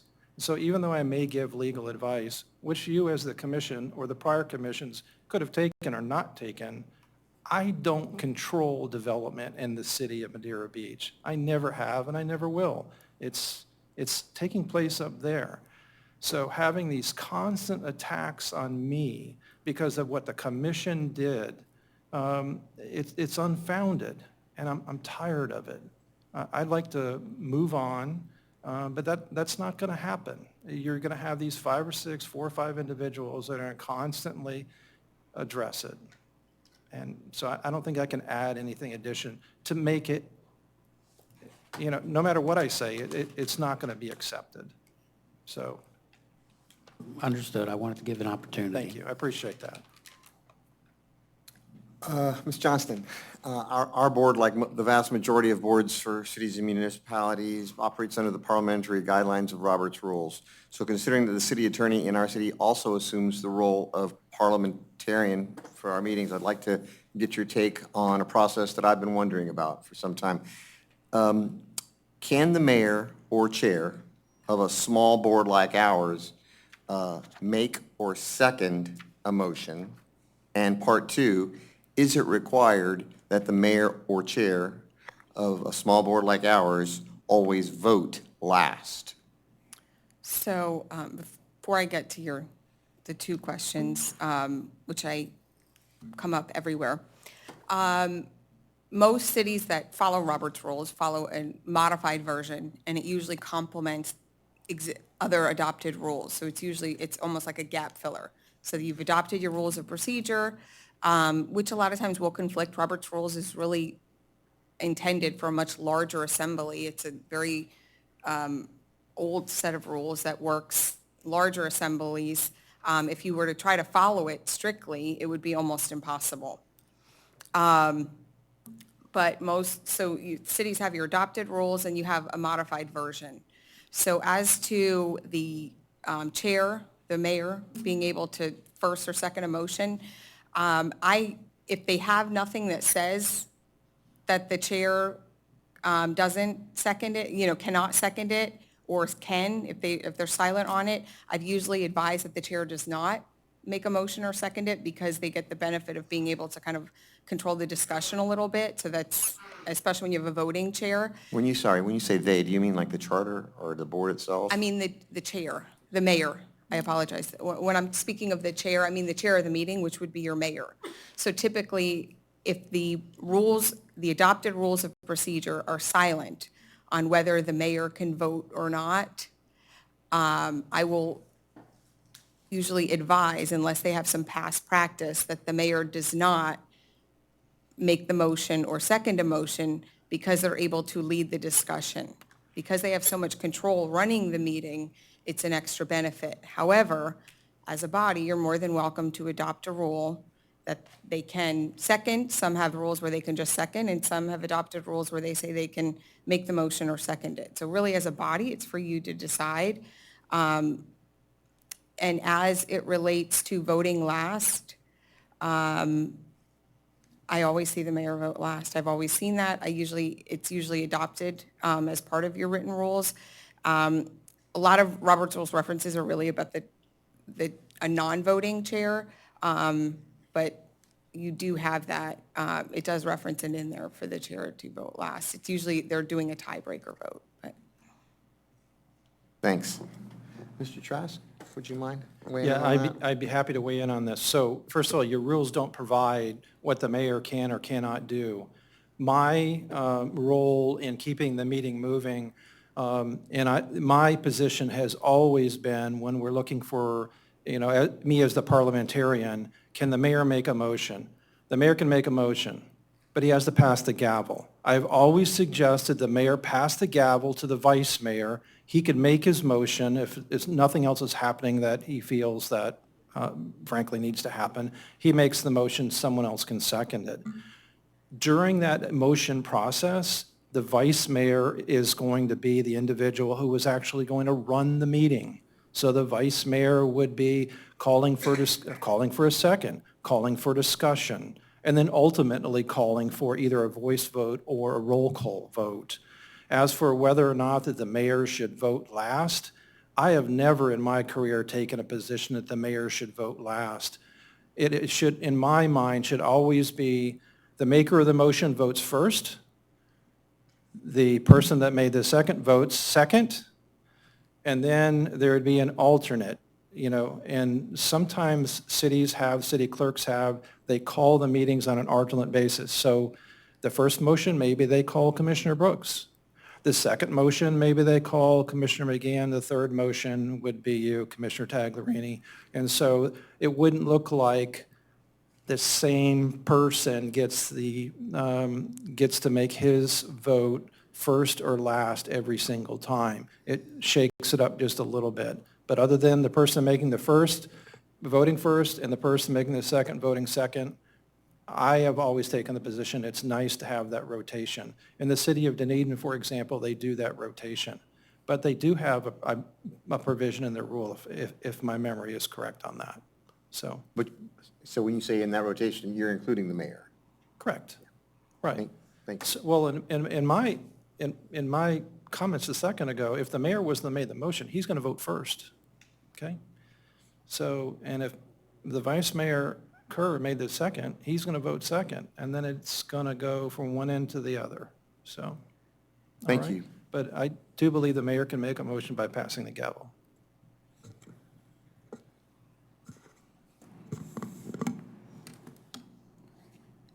Okay, Sarah. So I have I guess it's kind of a three-part question, and it goes to communication with the city manager and the charter officers. And my question is, how often would you feel you would need to communicate to the city manager? How often would you meet with the city manager? And how often would you meet with the other two charter officers? And at the end of that, if you could also circle back on, you mentioned earlier that you were really good at transitions and we're interviewing for a city attorney. So if you were chosen, you would be who we would be hiring as our city attorney, not a transition attorney. So we would not be hiring you to transition into our city and then pass us off to a different attorney. And I just want to make that clear and let you clarify that. Yes. So the communication with the manager, that I'm laughing because there are times I've talked to the manager starting at 7 in the morning and ending around midnight, 1 a.m., same with the clerk. It depends on what's going on, but I speak with the managers quite frequently, the clerks very frequently, and here I know you have, and usually the finance director, so whether they're a charter officer or not, as it's this time of year and going into September to make sure we follow the script and everything looks the way it's supposed to and they're moving everything forward, it's usually, quite regularly. As I said, it's an open door, so I speak with them all the time. I come in and meet with them as frequently as we need to if it's more complicated, or there's a lot of issues that we kind of need to run through, or if they have a meeting they want me to attend with them, then I come for those. So it's, it's up to the manager and the clerk and the finance director. It's as much as they need me there. And a lot of times it'll be kind of, I'm in this meeting, they walked in with their attorney, now, thankfully we have Zoom, can you just jump on a Zoom and be in the meeting? Yeah, absolutely. So it's at their pleasure to a certain extent. I mean, it really is quite frequently during the transition, and I will speak to that. It's going to be a little more frequently because it's understanding the issues and the background. I prefer in person with some things, but in this day and age, it sometimes is easier to coordinate with Zoom, and that's fine, or video conferencing, it's fine. But especially for staff meetings and agenda reviews and stuff, I like to be there, when we first start. The explanation about just Miami Shores, so I can clarify. When I agreed to represent Miami Shores, I already lived in Tampa. I had moved from that area of the state, and I was just going to be helping consult. The manager there is somebody that I worked with in-house. It's somebody I've worked with for about 8 years. And there was a lot of controversial issues going on. And so it was sort of a favor with the understanding from him in particular and with the firm, and some of the elected officials that are not there anymore, because they've since left office because of a legislative change, that it was going to be for the first couple of years, and then we would transition to an attorney that fit their community. So it was very transparent. We all knew that that's what was going to happen after 2 years. That is not the case here. This is the area I live in. This is the area I'm staying. This is where my focus is.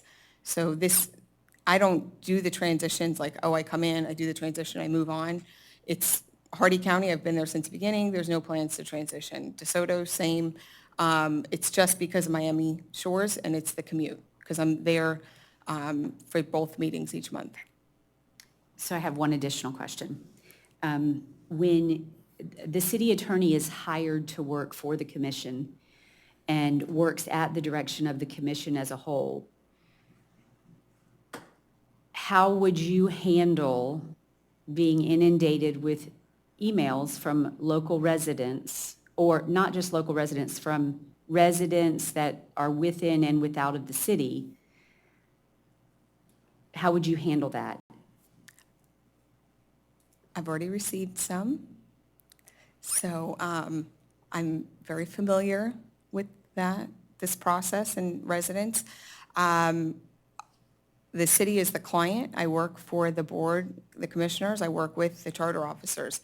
However, the residents are the residents in the community, so I'm going to be respectful. I usually will give them some time. I'll listen, hear them out. And if it's something I can work through, because a lot of times certain times there's just issues that more often than not, a lot of the resident inquiry, it's just an issue I can kind of work through with them or figure out, or it's a communication. When you've got some residents that it's never going to be resolved, it depends. I have had circumstances where I was bombarded, and it was calls. I mean, I would get 20 calls in an afternoon from a certain resident just demanding that I speak with him. I had residents that would walk into my office, and I just had to meet with them right away about something that wasn't a big issue. In their mind it was, but it really wasn't that significant compared to the other things. So I went and I spoke with the elected officials and explained to them what was going on, and just got some direction, and just wanted to make sure they understood kind of where my recommendation was, kind of how to handle it, and I wanted to get them on the same page, and so I responded that way with the majority of the council, commission. But some of them, at a certain point, if it's becoming attacking, you ignore, but generally I'm going to communicate with the residents. Friendly, I'll listen, hear them out, and if I can help, I'll help. But yeah. Thank you. Mr. Trask? So I want to address your first question about being available for the other charter officials. You may or may not know that we schedule a 2-hour block of time every other week here at City Hall. It's on my calendar. And that 2-hour block of time is for those sit-down meetings if necessary. That is a time where I meet with the city manager, the city clerk, or any other staff member on any issue where they wanted to see me face-to-face. Often, there is no necessity for that. We clear through Megan Powers.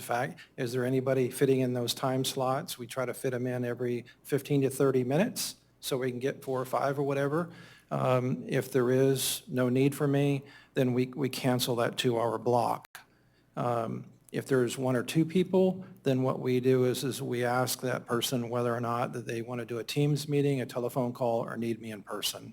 So that's the availability of me with city staff and with the charter officials. I don't know how to address the issue of Sarah leaving, the city down south. That was really more specifically for her. I apologize. So, yeah, and I know those situations come up. And I'm sorry, what was the last question? Knowing that when you're hired to work for the city, you work at the pleasure of the commission. So you work for us, not the residents. How do you handle residents that are trying, and I'm kind of wording it a little bit different, but it's based off what her answer was. The residents reaching out to you and wanting your answers for things when the answers come. It's a really, really good question. And I will tell you my overarching answer, and that is, I don't represent the residents. I represent the 5 of you. I don't bill the city of Madeira Beach for talking to a resident and then have to explain that to you. So if there is a need to respond to a resident, that usually would be coming from city staff, the city manager, or someone he assigns to answer questions. If ultimately the city manager is asking me to get involved in a conversation or a meeting or whatever with a resident, we set those up. But I don't, as a matter of course, every single time I get an email from Mr. Weiss or Mr. Gay, respond to them, or any other resident, because I think I'm doing a disservice to this city in answering questions from residents that you don't necessarily give me direction to answer. Okay? I only have one final question for you. If you were the city attorney and I was a brand-new commissioner, how would you describe for me and warn me about the Sunshine Law? Well, we'll be here all night if you want me to go through the training. But I typically will conduct training. I'll do one-on-one training with the elected officials. I give them all the documents. You have to go, obviously, you have to go through training. And Robert Myers, who works at my firm, who started the Miami-Dade County Ethics Commission, who frequently consults with the state ethics, and different cities and counties, when they're starting their ethics commission, they almost always will call Robert. He'll conduct training, but I also will conduct a training for all of your boards. So when it's a new board, or if we're watching some of the board meetings and see that maybe they need a freshener up on Sunshine, I'll come in and do a training for them. At the start of the meeting, a handout, kind of introduce myself so they understand that they can contact me when they have questions, and kind of open that door. But I'll usually just sit down from when you're elected, because that's really when it starts. It's as soon as you're elected. It's before you sit there, but once you get elected, I'll usually reach out to you and just give you a heads up on some of the basics, and then prep you. I find Sunshine is a little easier than public records in kind of understanding that. So I'll usually go through that training. It's ongoing, but right away. And just quickly, I want to address, I talked about the board training and stuff. So one of the things, and I talked about I don't charge for the calls. I'll usually do like 15 minutes to kind of run through an issue before it really gets into billing. When we're talking about a call from a resident, and the board members and stuff, because obviously the council members I'm not charging for. But I also, if it's going to be really time consuming, that's another time I'll come to the council and say, I need direction. This is kind of before I invest any time and really expend any money. So, and same thing with the training. Usually we'll kind of work in the training as part of a meeting. I'm going to be there, so we can offset it. But yeah, I'm very, coming from in-house, I'm overly conscious of the billing and trying to make sure I stay within the budget, so. So to answer the question relative to the training, as you remember, when you became a new commissioner, I met with you and the city manager almost immediately upon you taking office. And not only did we discuss the Sunshine Law, we discussed the Public Records Law, we discussed possible exemptions, we talked about gift law, the disclosure forms, conflicts of interest. We went through that. You remember I gave you a little bit of a primer. We spent an hour and a half to do that right from the very, very beginning. Obviously, that was not an in-depth training, but you get those in-depth trainings when my partner Randy or my partner Jay provide it to the Florida Institute of Government or the Florida League of Cities, where you have that 4-hour course that you have to take every year. They're the ones that are giving you that information. They do an excellent, excellent job. Okay. I have no further questions. Thank you, Mayor. I don't know how if you can answer this or not, but we'll give it a shot. A previous board decided to go in a different direction with their finance director. They fired let go their finance director as an employee and hired a subcontractor who over time has operated as our finance director. That previous board directed city council to place it on the referendum as a vote from the residents to kind of, and correct me if I'm wrong, to just clarify our city charter. The vote came back as though the residents wanted a full-time employee. The finance director is a charter member of the board. We were advised that even though the vote came back that the residents wanted an employee, our city charter stated we didn't have to. What would be your opinion on that? So I call it Monday morning quarterbacking. And I don't want, you have a sitting city attorney who I think's given you an opinion on it. And so what my response would be is if I were to become the city attorney and you wanted an opinion, I could give you a written opinion that would analyze the question, whether there was any ambiguity, the opinion you've been given. But I think in this environment, I can accept that. I can accept that. But I had to give it a shot. All right, a backup question though. What's your firm's experience with planned unit development? Do you recommend the use of planned unit development in the coastal communities? And if you use planned unit development, does that override all other zoning, including heights and setbacks typically? Or again, is that part of whatever the charter, city charter is? well, it should comply, it has to comply with your comprehensive plan, and it should comply with the underlying zoning. There should be some compliance, but you are kind of inserting a zone. We have cities that allow for planned unit developments, so we have a lot of experience working with them. I've also done a lot with form-based codes with overlay districts, and kind of utilizing those, which are a little different. That's where it's got to fit into the form that you create, and it allows usually like a basket of rights. There's a little more flexibility, but there kind of isn't. You're kind of designing what you want it to look like. And so we have that, but it would really kind of depend on the planned unit development. I don't want to say whether I have a preference.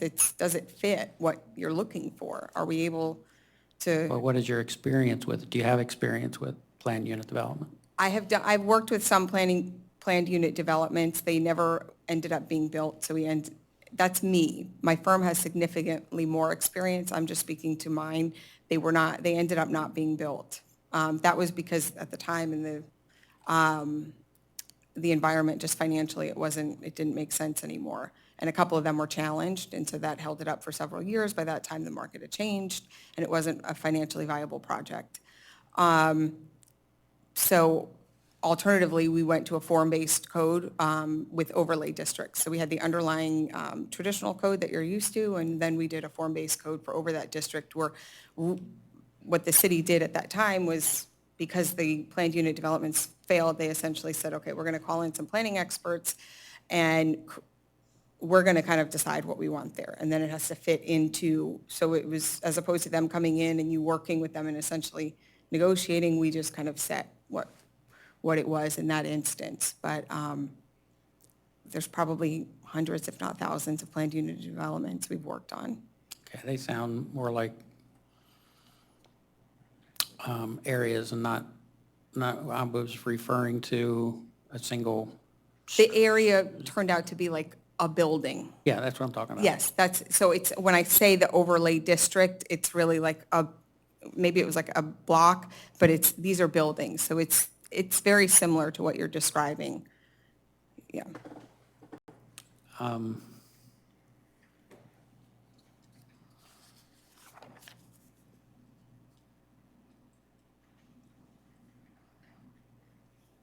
I'm just going to choose one of these questions here, Tom. If you're aware of certain defects in a planned unit development application, is it your practice to explain that to the commission? So if there are defects in a planned unit development application, that would normally be, if I was aware of it, I would make it known to city staff. So at the very beginning of the application process that it was addressed. Here in the city of Madeira Beach, when you look at planned developments, you have a specific criteria that was adopted in your code. There's some 30 different items that have to actually be addressed in the initial application.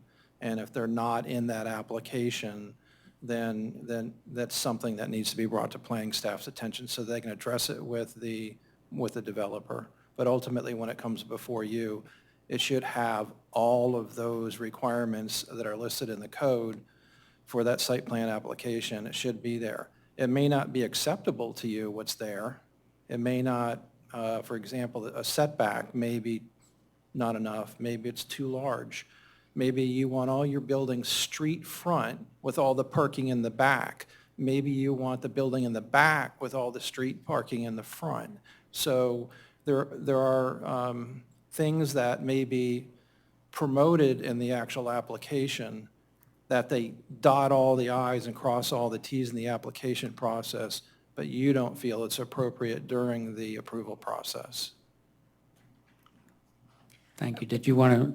Yeah, if I could just speak to that a little bit, I think it may address some of what you're, I think, asking to a certain extent, or at least advise you on how I kind of function with those developments. So, as the city attorney, you've got your hand in a million different things, and you work, and you're kind of overseeing everything. And so I would, again, refer it to staff. When I have more significant projects that come in, and I worked in Surfside for years, and by the way, Surfside has, nobody knew it at the time, obviously, unfortunately, because of the tragedy, we're all aware, but it's a small beachfront community that has a 12-story height limit in the charter.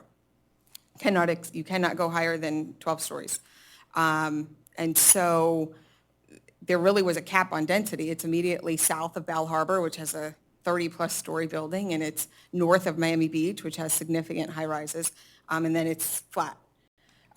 We identified some errors in the zoning code because we allowed massing. So we allowed too much massing, and we didn't have a breakup of the frontage. So there's a Fendi building that's two city blocks, and we're like, well, that's not ideal either. It's 8 stories, 2 city blocks long.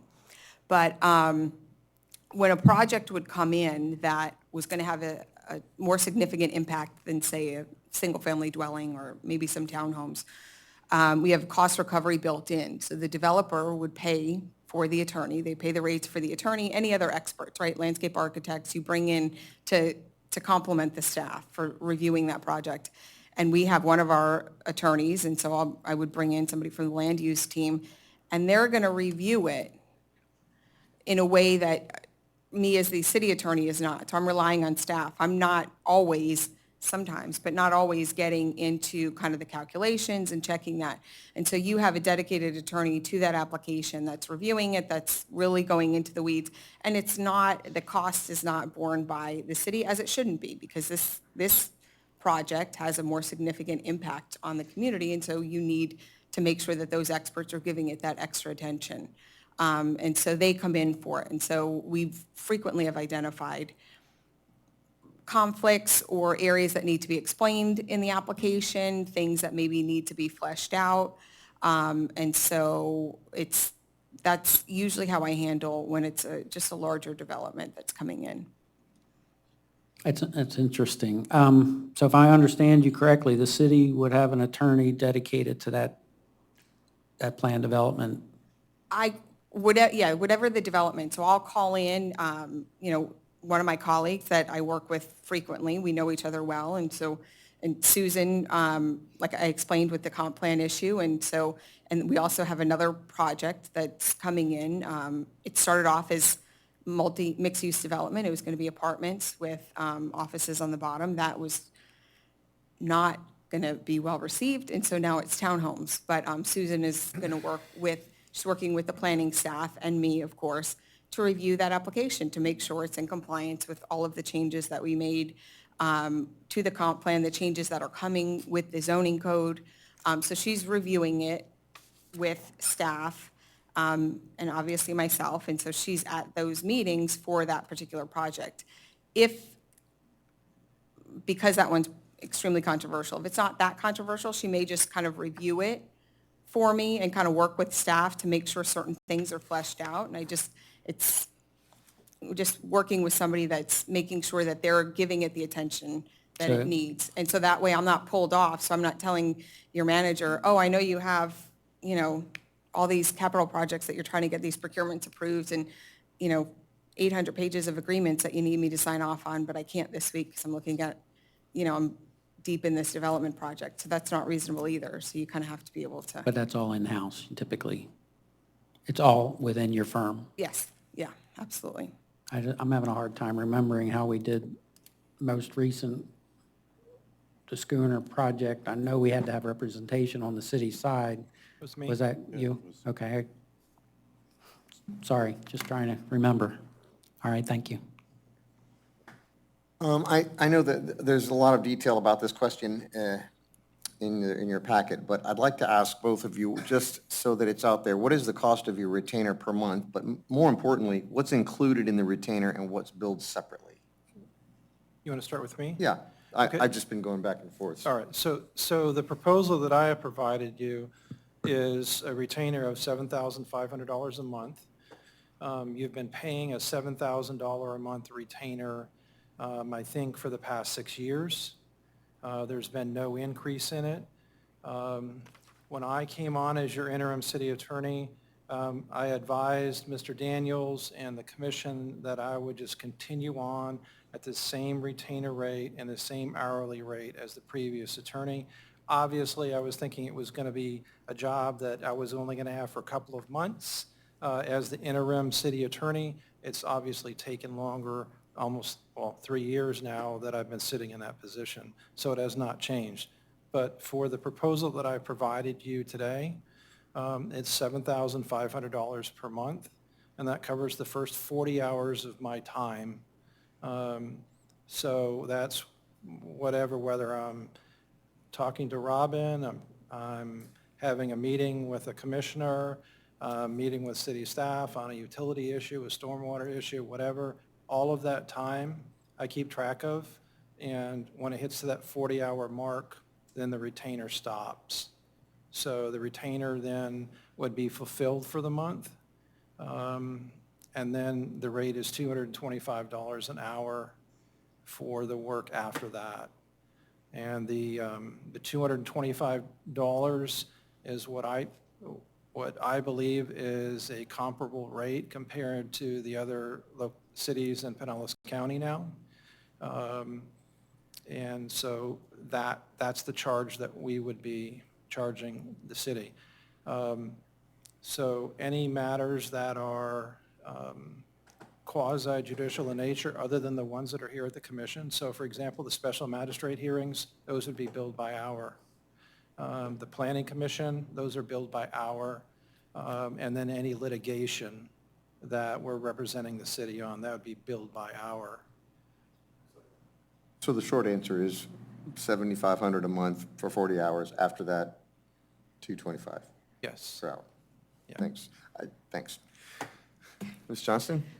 So we didn't propose a retainer just because we looked at the current agreement that you have, and it's usually structured a little bit differently, and so ours was $275 an hour for the first few months, and then to kind of see how it would work, understanding what your budget is and thinking that we could probably, and notwithstanding any kind of litigation or significant litigation, because that always, makes it a little different. But I think that would give me time to kind of assess with the manager kind of where the need was.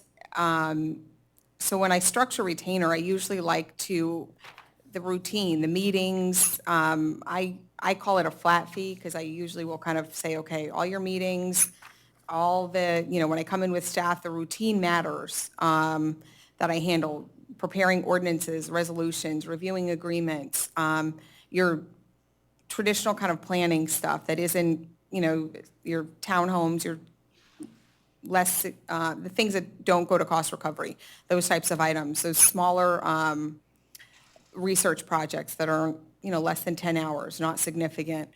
Those kind of fall under this fee, this flat fee. And then the other things that are your special projects. So if you decide you're going to redo your sign code, well, that's usually a special project, that's hourly. If we get sued, that would be hourly. If you want to rewrite, another code section, or if you want to go for bonds. We have bond attorneys, but that's outside of any kind of flat fee. And so I just wanted to get a better sense of what worked for Madeira Beach before I proposed a retainer that potentially wouldn't work, or if I was going to do a retainer, I didn't want to give you a number and then blow out the budget, because it's like, well, I, included this in the retainer, but I really didn't expect that I would be spending X number of hours on this, or you spend a lot more time here. So I wanted to have a better sense of kind of where the bulk of the time was and kind of back that in. We understand what the budget is, and so we know we have to work with that number. Great, thank you. I've got a follow-up to that. I'd like to start with Sarah. Are you going to charge for travel time within the county? I don't charge travel. The only time is if we had to go somewhere for the city, and I don't think that's come up in 3 years. So if we had to go for, usually it's like litigation or something like that, if we had to travel, then maybe we would travel for, we would charge for travel time, but I have not charged for travel time. Mr. Trask, So the proposal that you have in front of you is I will be charging for travel time. It's about a half hour to get from the office here to City Hall. For the things that are outside of the retainer, it will be charged at an hourly rate. So for example, if I come to City Hall 20 times and I have not hit the 40-hour mark, it's all included in your retainer. It doesn't go up or down, it's in the retainer. So, but as for anything outside the retainer, yes, an hourly rate, yes. okay, thank you. I don't have anything else. That was my last question. He stole from me, Mr. Taglerini. But I would like to say thank you for coming, and thank you for taking the time to answer the questions. Thank you. Tom Trask, thank you and your team for coming and answering our questions. Thank you. Thank you, Sarah. Thank you, Thank you. Tom. I think we may have one more question. Hold So I'll on. wait my turn, sorry. Yep. You're good? Yep. Mr. Carr, Vice Mayor?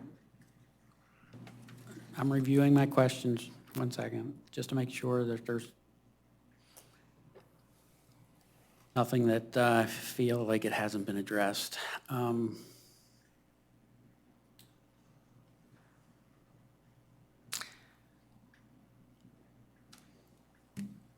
Sarah, your firm represents many cities.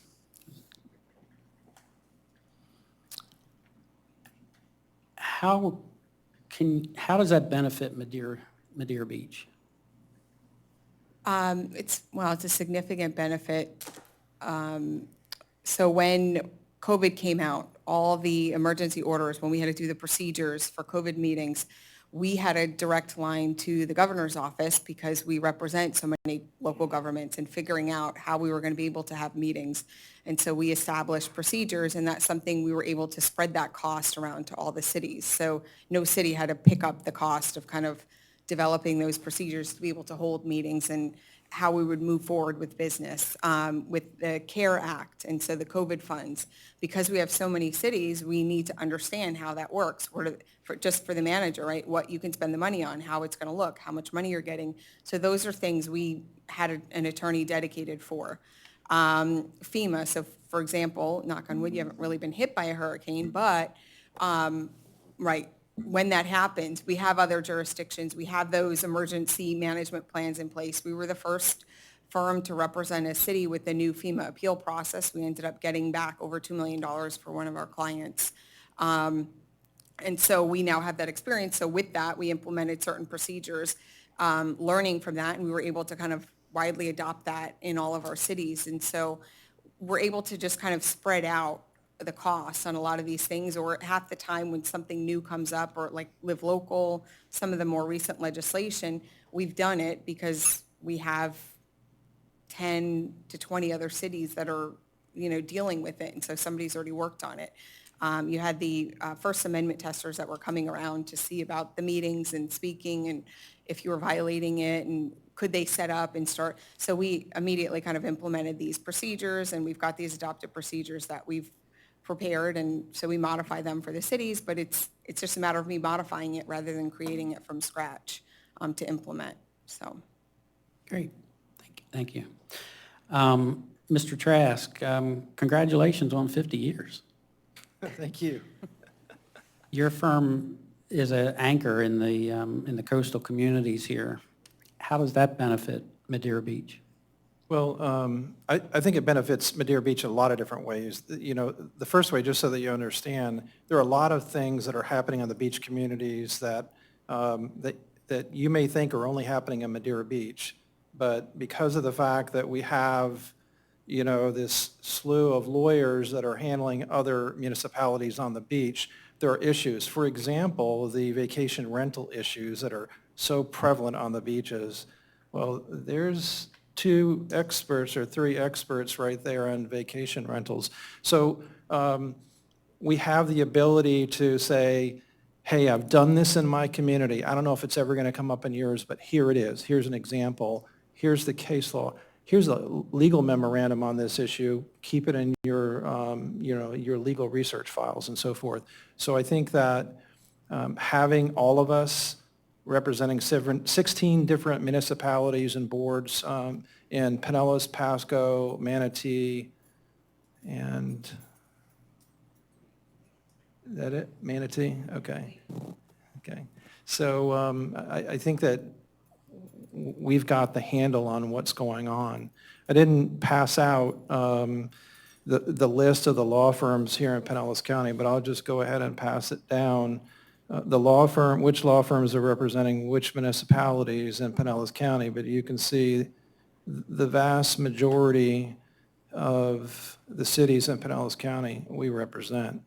There are a couple of cities that we don't represent because of the fact that they have in-city council. So that shortens the list, but I'm passing down the list of all the cities that we represent here in Pinellas County. But getting back to your point, though, I think that having the resource of all the other lawyers representing other local governments here in Pinellas County, I think is a benefit. One other thing I want you to know relative to benefit is that one of our lawyers, Rob Eschenfelder, every year follows the legislative process in Tallahassee, and he drafts every week or 2 weeks during that 60 days an update report on pending litigation that we believe affects local governments, especially our local governments, and we provide you with that legal analysis. The reason I mention that to you is because what we do is whatever Rob's time is in drafting those memos, we distribute it throughout the cities. So instead of charging 10 hours, for example, for the memo to Madeira Beach, the Madeira Beach may be charged 0.6 hours because we're able to spread that cost amongst all the other communities that we represent. So I think it's been definitely beneficial to represent other cities. Yeah. Thank you. I'll have a follow-up. Sarah, if your firm was selected, how would you become familiar with our city ordinances we have now? Would it just be on a case-by-case basis as they came up, or is it, lots of coffee and overnight?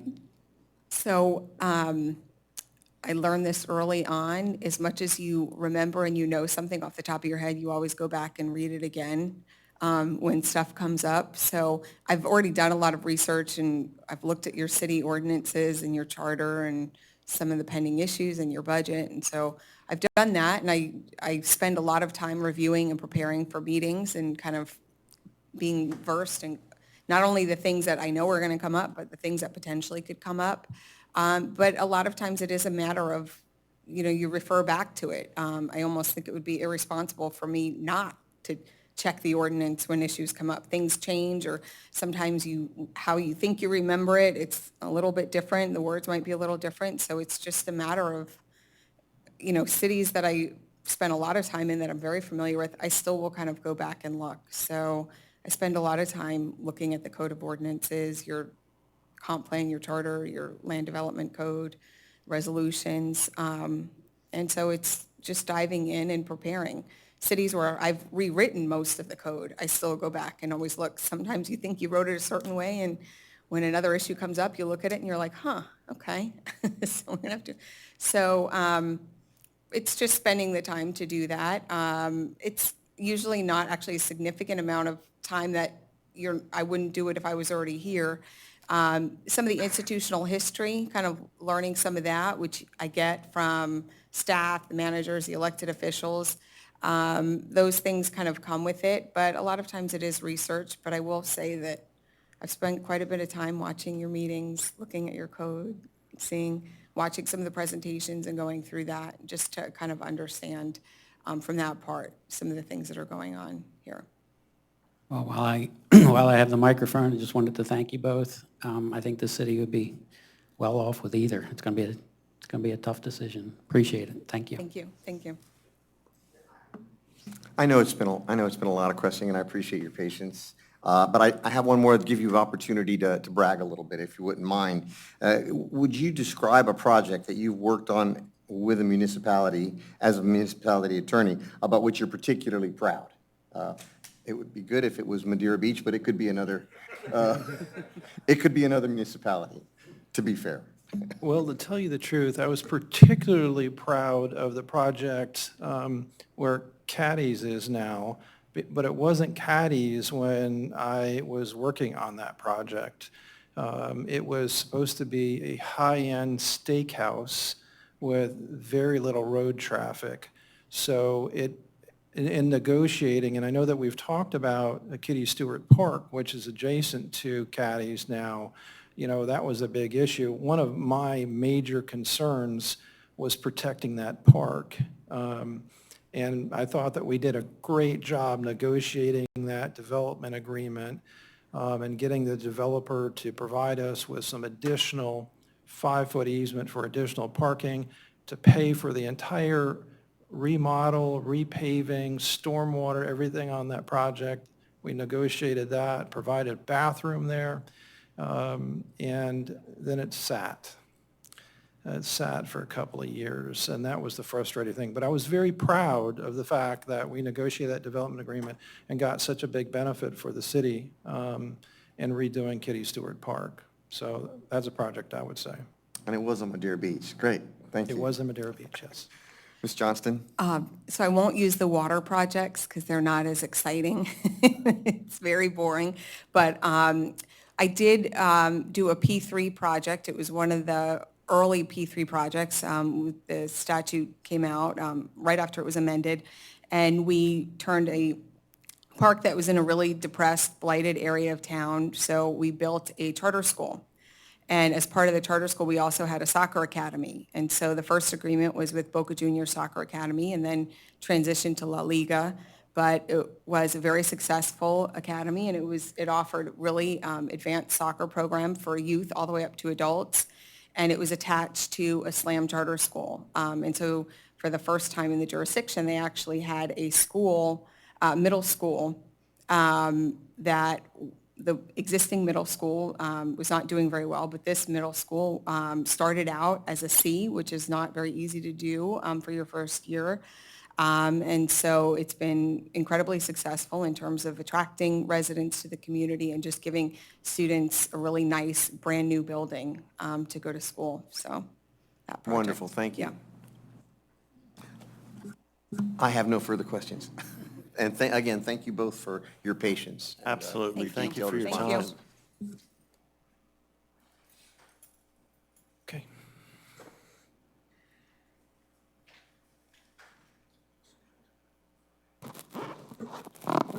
Time for discussion with us? What are our feelings?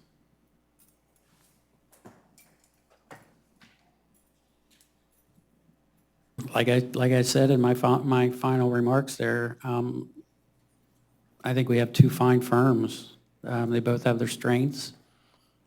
I originally had asked Andrew to maybe chime in at some point, how he saw the financial impact of one firm versus another, but I'm not sure that there's clear enough information for you to do that. Do you want to make any comment? Well, I mean, the only thing that was disclosed was the hourly rate. So we know one firm is at $2.25 an hour and one's at $2.75 an hour, but what we don't know is what the retainer could be with the other firm. So that's the unknown. So the only comparatives we have is hourly rate at this point from a purely financial perspective. So, again, I'm just, my consciousness running, board certification is a huge, huge deal. However, Sarah's firm comes with a lot of backup. I'm very impressed with Sarah. Trask Dagnall, they have a history. They understand, they know the city. I'm a little torn. I'd like someone else to comment. I'll comment. I think one of my concerns is that we made the decision that we wanted the attorney to be board certified. We also discussed having a firm with multiple attorneys and in addition to our single point of contact. And I liked Sarah. I thought her answers were great. It'll be some to reflect on my notes, but Attorney Trask's firm showed up here tonight so that they could answer any questions that we have. They stood and spoke, not just in support of Mr. Trask, but in providing information for some of the misinformation that we as a board have received. Over my time living in the city, we have witnessed many things, all of us have.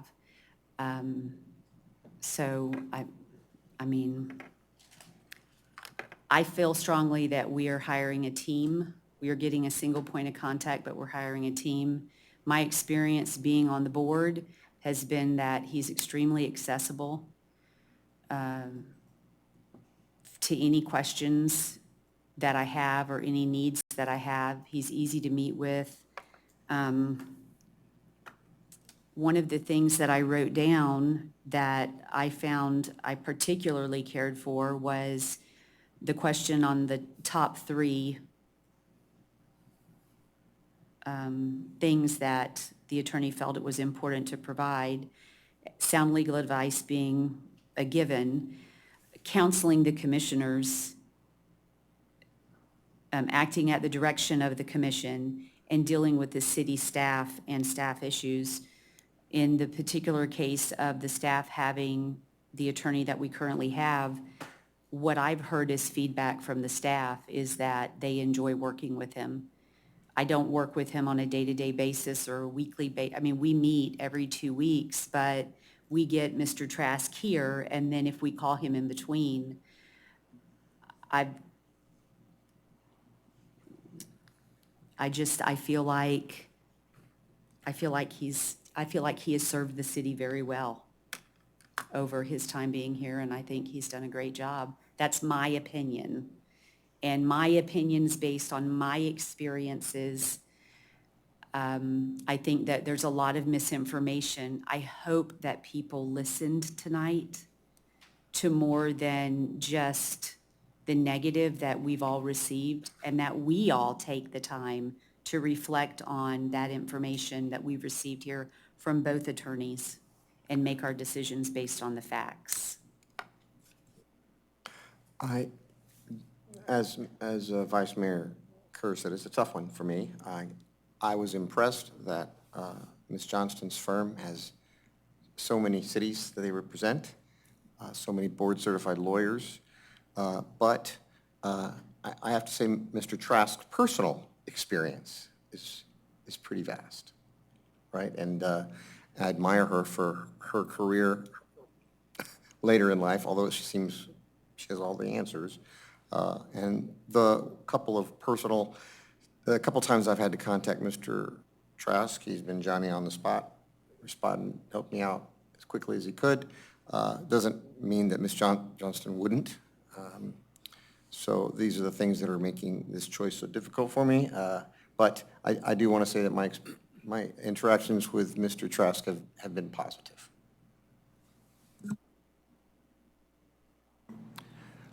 I would like to say, I believe both candidates did a great job. I also like the fact that the Trask team showed up in support. Sarah did a great job also tonight, answered every single question, fantastic, both sides did. Right now, it is a tough vote, but also I would like to congratulate the Trask team. Just recently, within our city, winning the suit. It's a $551,000 suit that we recently had won. Congratulations to us. They negotiated it. They didn't have to go to court. Right. Well done.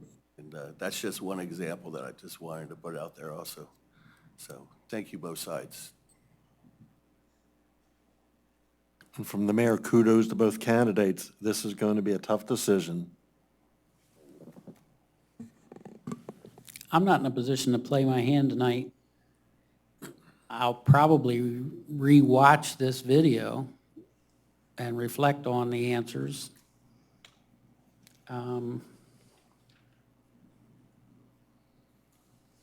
I've only had personal experience with Mr. Trask, and I can only say my personal experience has been nothing but respect.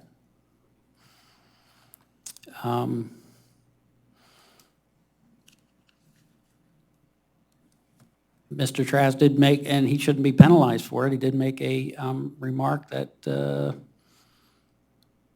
there are some naysayers, some loud voices in the city that will never respect his firm being part of the Madeira Beach. That weighs on me a bit. Do we open a new chapter at Mr. Trask's expense? That's not fair, but is it the best for the city? I don't know. That weighs on me. I have to think through that.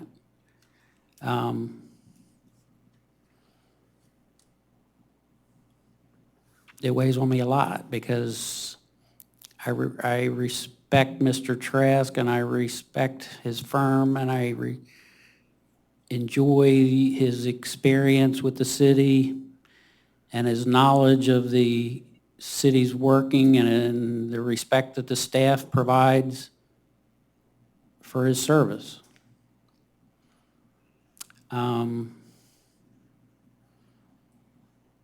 I hear stories from residents who have been here a lot longer than I have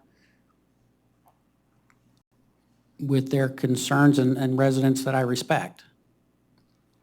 So how do I balance that and try to understand, I wasn't here. I don't know what it was like at that 2017 period where so much turmoil in the city.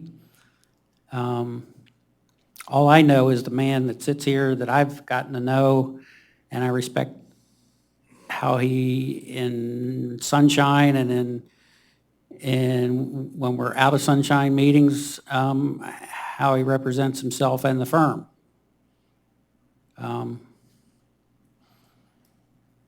So again, I'm going to watch this again and continue to do research. One thing I did want to bring up, though, I started the meeting with the results of Demand Star, and something that we all need to consider is, are we happy with the response we got? And I think One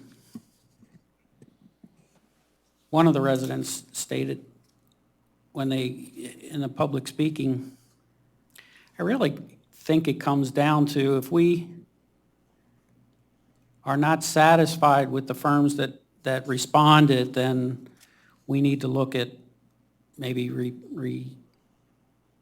soliciting for the attorney. But if we are confident in the firms that did respond, well, they deserve an answer, a vote, in my opinion. So if we're not happy with the responses, then let's go back out. But and maybe that'll, when we're actually taking the vote, maybe that'll be our first vote and a second vote following that.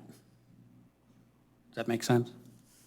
The first vote being, does it go back out? Are we happy with one of the two firms? And if the answer is yes, then we make a decision, and we make a vote on one of the two firms, and then we live with that decision. So consider that for the regular meeting. I think that's plausible. All right, are we done with the discussion for this? Can we move to the next topic? Any other questions? Mr. Mayor? Please. Not regarding this, but I don't know the right way to call for a recess if this next section is long. Just like a 3-minute recess? Or, This is going to be up to the city manager. Is this going to be along with the RFI? Or- I think somebody needs a bathroom. or break. just start without me. Okay, It'll probably take 15 minutes. okay, tops. we've already got one on a bathroom break. He said to carry on. So, all right, so next up then is unfinished business. Item 5A, request for information RFI 2023-06, continuing education, engineering consultants and urban design services contract approval. And Ms. Webb, for Public Works Director, will come up and. Good evening, everyone. Good Sorry, I'll evening. make this as quick as possible. So at the request and also with the previous contracts expiring, we went out for bid. We went out for a request for information because we're not specifically looking for a firm to work on any specific project. This is all project-based capital improvements and/or as needed in any department. So as you see, this was posted to Demand Star on Monday, June 19th. I also put in there, the broadcast because I feel like we've been talking about that a lot lately. So I just kind of want to put into perspective that, this went out to 1,500 recipients. I can't talk. Thank you. It's been a long day. But we only received 12 responses. So while it is broadcasted to a number of people, only 12 firms did respond to this. So of those 12 firms, we had a team of 4 of us, myself, my assistant, Jenny Rowan, and Marcy Forbes, who went through every submittal. And the reason why you don't have them in your packet is because it would be 641 pages. So I did not want to make your packet any larger than it already was. But they are all on Demand Star, so if you'd like to look through all of the submittals, they are listed on Demand Star. You can register for a free account, or the city clerk's office has hard copies as well if you'd like to take one home. If you'd like, we can go through them, or really what we're looking for, we went through and scored them. Perfect score per person would have been 40, or per form would have been 45 points. So I believe I included in your packet the scoring of those 12 firms. There are 9 that we would like to move forward with and sign contracts with. They all have a wide variety from roadway design to landscaping or GIS mapping. I know that the Planning and Zoning Department is looking at doing a bunch of different mapping downstairs and or different kind of designs that they can show you.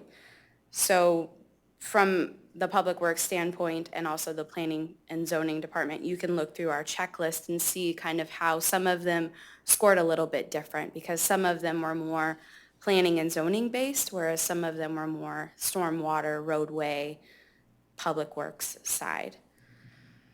So really that is the nitty and gritty of it. I am here to answer any questions you may have. You know I'm going to have one. Absolutely.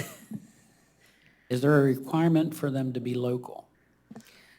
It is not a requirement, but one of the checklists that we were looking for was that they had coastal experience.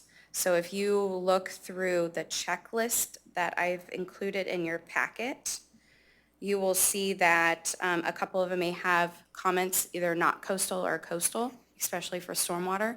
And then there's also a score for location. So if they were in Pinellas County, they got a 5. If they were in Hillsborough County, it was a 4.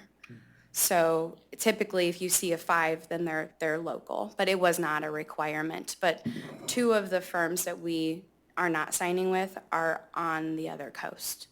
So they don't have any experience here, and most of the work that they did was subcontract out, which is not something that we're really looking for. Are you looking for guidance tonight, or are you just doing a presentation to open it Nope, up for discussion? we're bringing the contracts back to you on the regular meeting, so I'm just bringing it before you if you have any questions about any of the firms. I don't, maybe I'm missing it. Websites of each of the firms that you, Oh, I did not include the websites. If you can, I can provide that. could you email those out to us? Sure. Yeah, that would give us an opportunity to Of course. understand a little more what their footprint looks like. Absolutely. We heavily rely on your team's expertise, so, I mean, unless there's something that stands out. No, sir. We, the 4 of us, met for 8 hours reviewing every single one of these submittals from front to back. And we're really excited to work with a couple of them. We've never heard of the companies before, but they will be a great addition to our not staff, but our list. Was at any time, did you wish that you'd had another submission? Would you wish, nobody came in like for this particular area? Is there any time that you felt that way? No. Or you felt like you were satisfied with everybody? We were satisfied. One of the things we were looking for is somebody to do bridge inspections, which is very minimal that you're going to find that somebody has that experience, and we were able to find that. That would help us in the event of a hurricane hitting. Then we have the Island Drive Bridge, which would need to be inspected. So for us, that's pretty important. And if they're signed on as a contractor, then we would have that. Great. Thank you.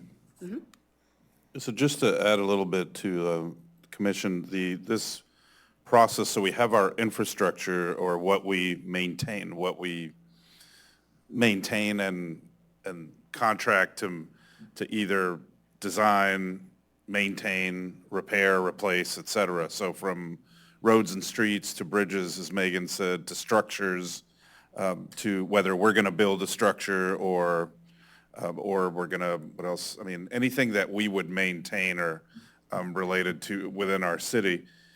So we issued the request for information to get firms to provide us essentially their qualifications. Correct. What do they do? Where are they local? What can you provide? Everything. I mean, it included even rates, but we didn't really look at the rates. Those will be kind of when we come up with a contract. This is a contracted rate. But to have a list of firms that we can go and utilize over the next 3 years, I believe is what we're looking for, a variety of different engineering needs that obviously we would not have somebody on staff who would be able to design the actual, milling and asphalting of a road or a street. We wouldn't have somebody to inspect bridges because they don't need to be inspected all the time. We wouldn't have somebody on staff to design a new stormwater outfall, although I think some residents perhaps believe that we should have somebody 24 hours to do that. But that's why we compile a list. They've reviewed their qualifications, what they provided, and we will then provide almost like a standard contract, service contract. So at such time that it need to issue a bid, or whether it's a landscape architect, let's redesign a part of Rock Park, here's a firm that we've already vetted, gone through, they're qualified to do that. We would then send them, put them on notice, this is what we're looking for, please go out and do this engineering, architectural, but mainly engineering type work. So then they would then go and perform that work and report back to us and serve as also to be able to process if we need to issue, bids that we may need to issue, or equipment that we may need to use. So it's everything related to a specific project. So we will, I guess the first project may be the Public Works building where we use, or certainly as we go forward, one of the road projects that we will then use one of these 9 firms to do the certain type of work that is the engineering work that is needed. But we will bring back to you, I think at the September meeting, Correct. the actual contracts for you to approve with these firms that we are recommending that the city enter into a contract. It's not binding in terms of we're going to pay them a set monthly rate, or just to have them kind of on, quote unquote, on standby. It's when we engage them for a specific project that here's what we're looking to do, here's a time frame, here's what the fees will be, and ultimately what the city's cost will be. So this is all prep work, just so that you have already done your due diligence when and if you need that service. That is correct. Very good. Thank you. Any other questions? All right, thank you. Thank you. Commissioners, do you have anything else? Mayor and Commissioners, we discussed several meetings ago about conflicts that I had with work, and I have my schedule from now until June, and there's only 4 conflicts, and I'd just like to put them out there, so if it's possible, we might reschedule for earlier on those days. Now, December 13th is a problem. For some reason, the workshop and the meeting is on the same day, but if we could move them all, like 2 hours earlier, I could work. So the December 13th, January 10th, March 13th, May 8th. I just wanted to say it here so that when I send these dates to Mr. Gomez and Ms. Van Blargen, you won't be surprised. Those are the dates. We discussed that you would accommodate by having the meeting earlier on that day, and those are the dates. Fortunately, the planets aligned, and there's not a ton of conflicts this year. Could you give me those dates again? I got December 13th, December January 13th, 10th, January 10th, March 13th, March 13th, and May 8th. Thank you for your consideration. City Manager, did you jot those down by chance? I'm sorry? Did you jot those down by chance? Yeah, I did. Yeah, I have them. I was just going to comment that they're all regular meetings. Okay, my request was if you could email them out Yeah, to us, so we, I'll do- yep. to look at a calendar now, it's Yeah, impossible. the request is to move those meetings to a start time of 4 PM or 2 PM? 2 PM would be better. 2 PM. Yeah, give me enough time to get to Tampa. Okay, yeah, I will send all of you an email, but we'll put it on next, I guess, I'm not here, at one of the agendas to have you change the schedule, because we did adopt a schedule for next year, Clara, or not yet? Yeah, I've already got a lot of We it did, already we on there. adopted a schedule, so I think what would be better is if you take that formal action to move these to a 2 PM start time. Well, for next year, we're just now putting it together. There are some dates on there, but Okay. I don't think I provided that to them Okay, yet. we will bring you then that calendar, and for the January, March, and May meetings, and when you set that calendar or approve it, that those 3 meetings would begin at 2 PM instead of 6 PM. And I'll make sure planning knows, because we have public notices and stuff. We want to make sure the Right. newspaper states the correct time Right. for the ordinances. You had generously agreed to get, if I gave you 60 days, So This is, yeah, giving you more than 60. You got it. yep. Thank We you. got And plenty we of will bring, time then for the September ordinances. meeting, if you could add to change the December 13th meeting, please, Clara. So at the next meeting, there'll be an item for you to change the current year commission meeting and workshop calendar so that on the regular meeting on December 3rd, well, it's a combined regular workshop meeting begins at 2 PM on Wednesday, December 13th. Because we're having both meetings that day. Correct, yeah. Thank you. So one at 2 and one at 4. You're welcome. We're a team up here. Any other questions? All right, the time is 20:35 hours. Meeting's adjourned.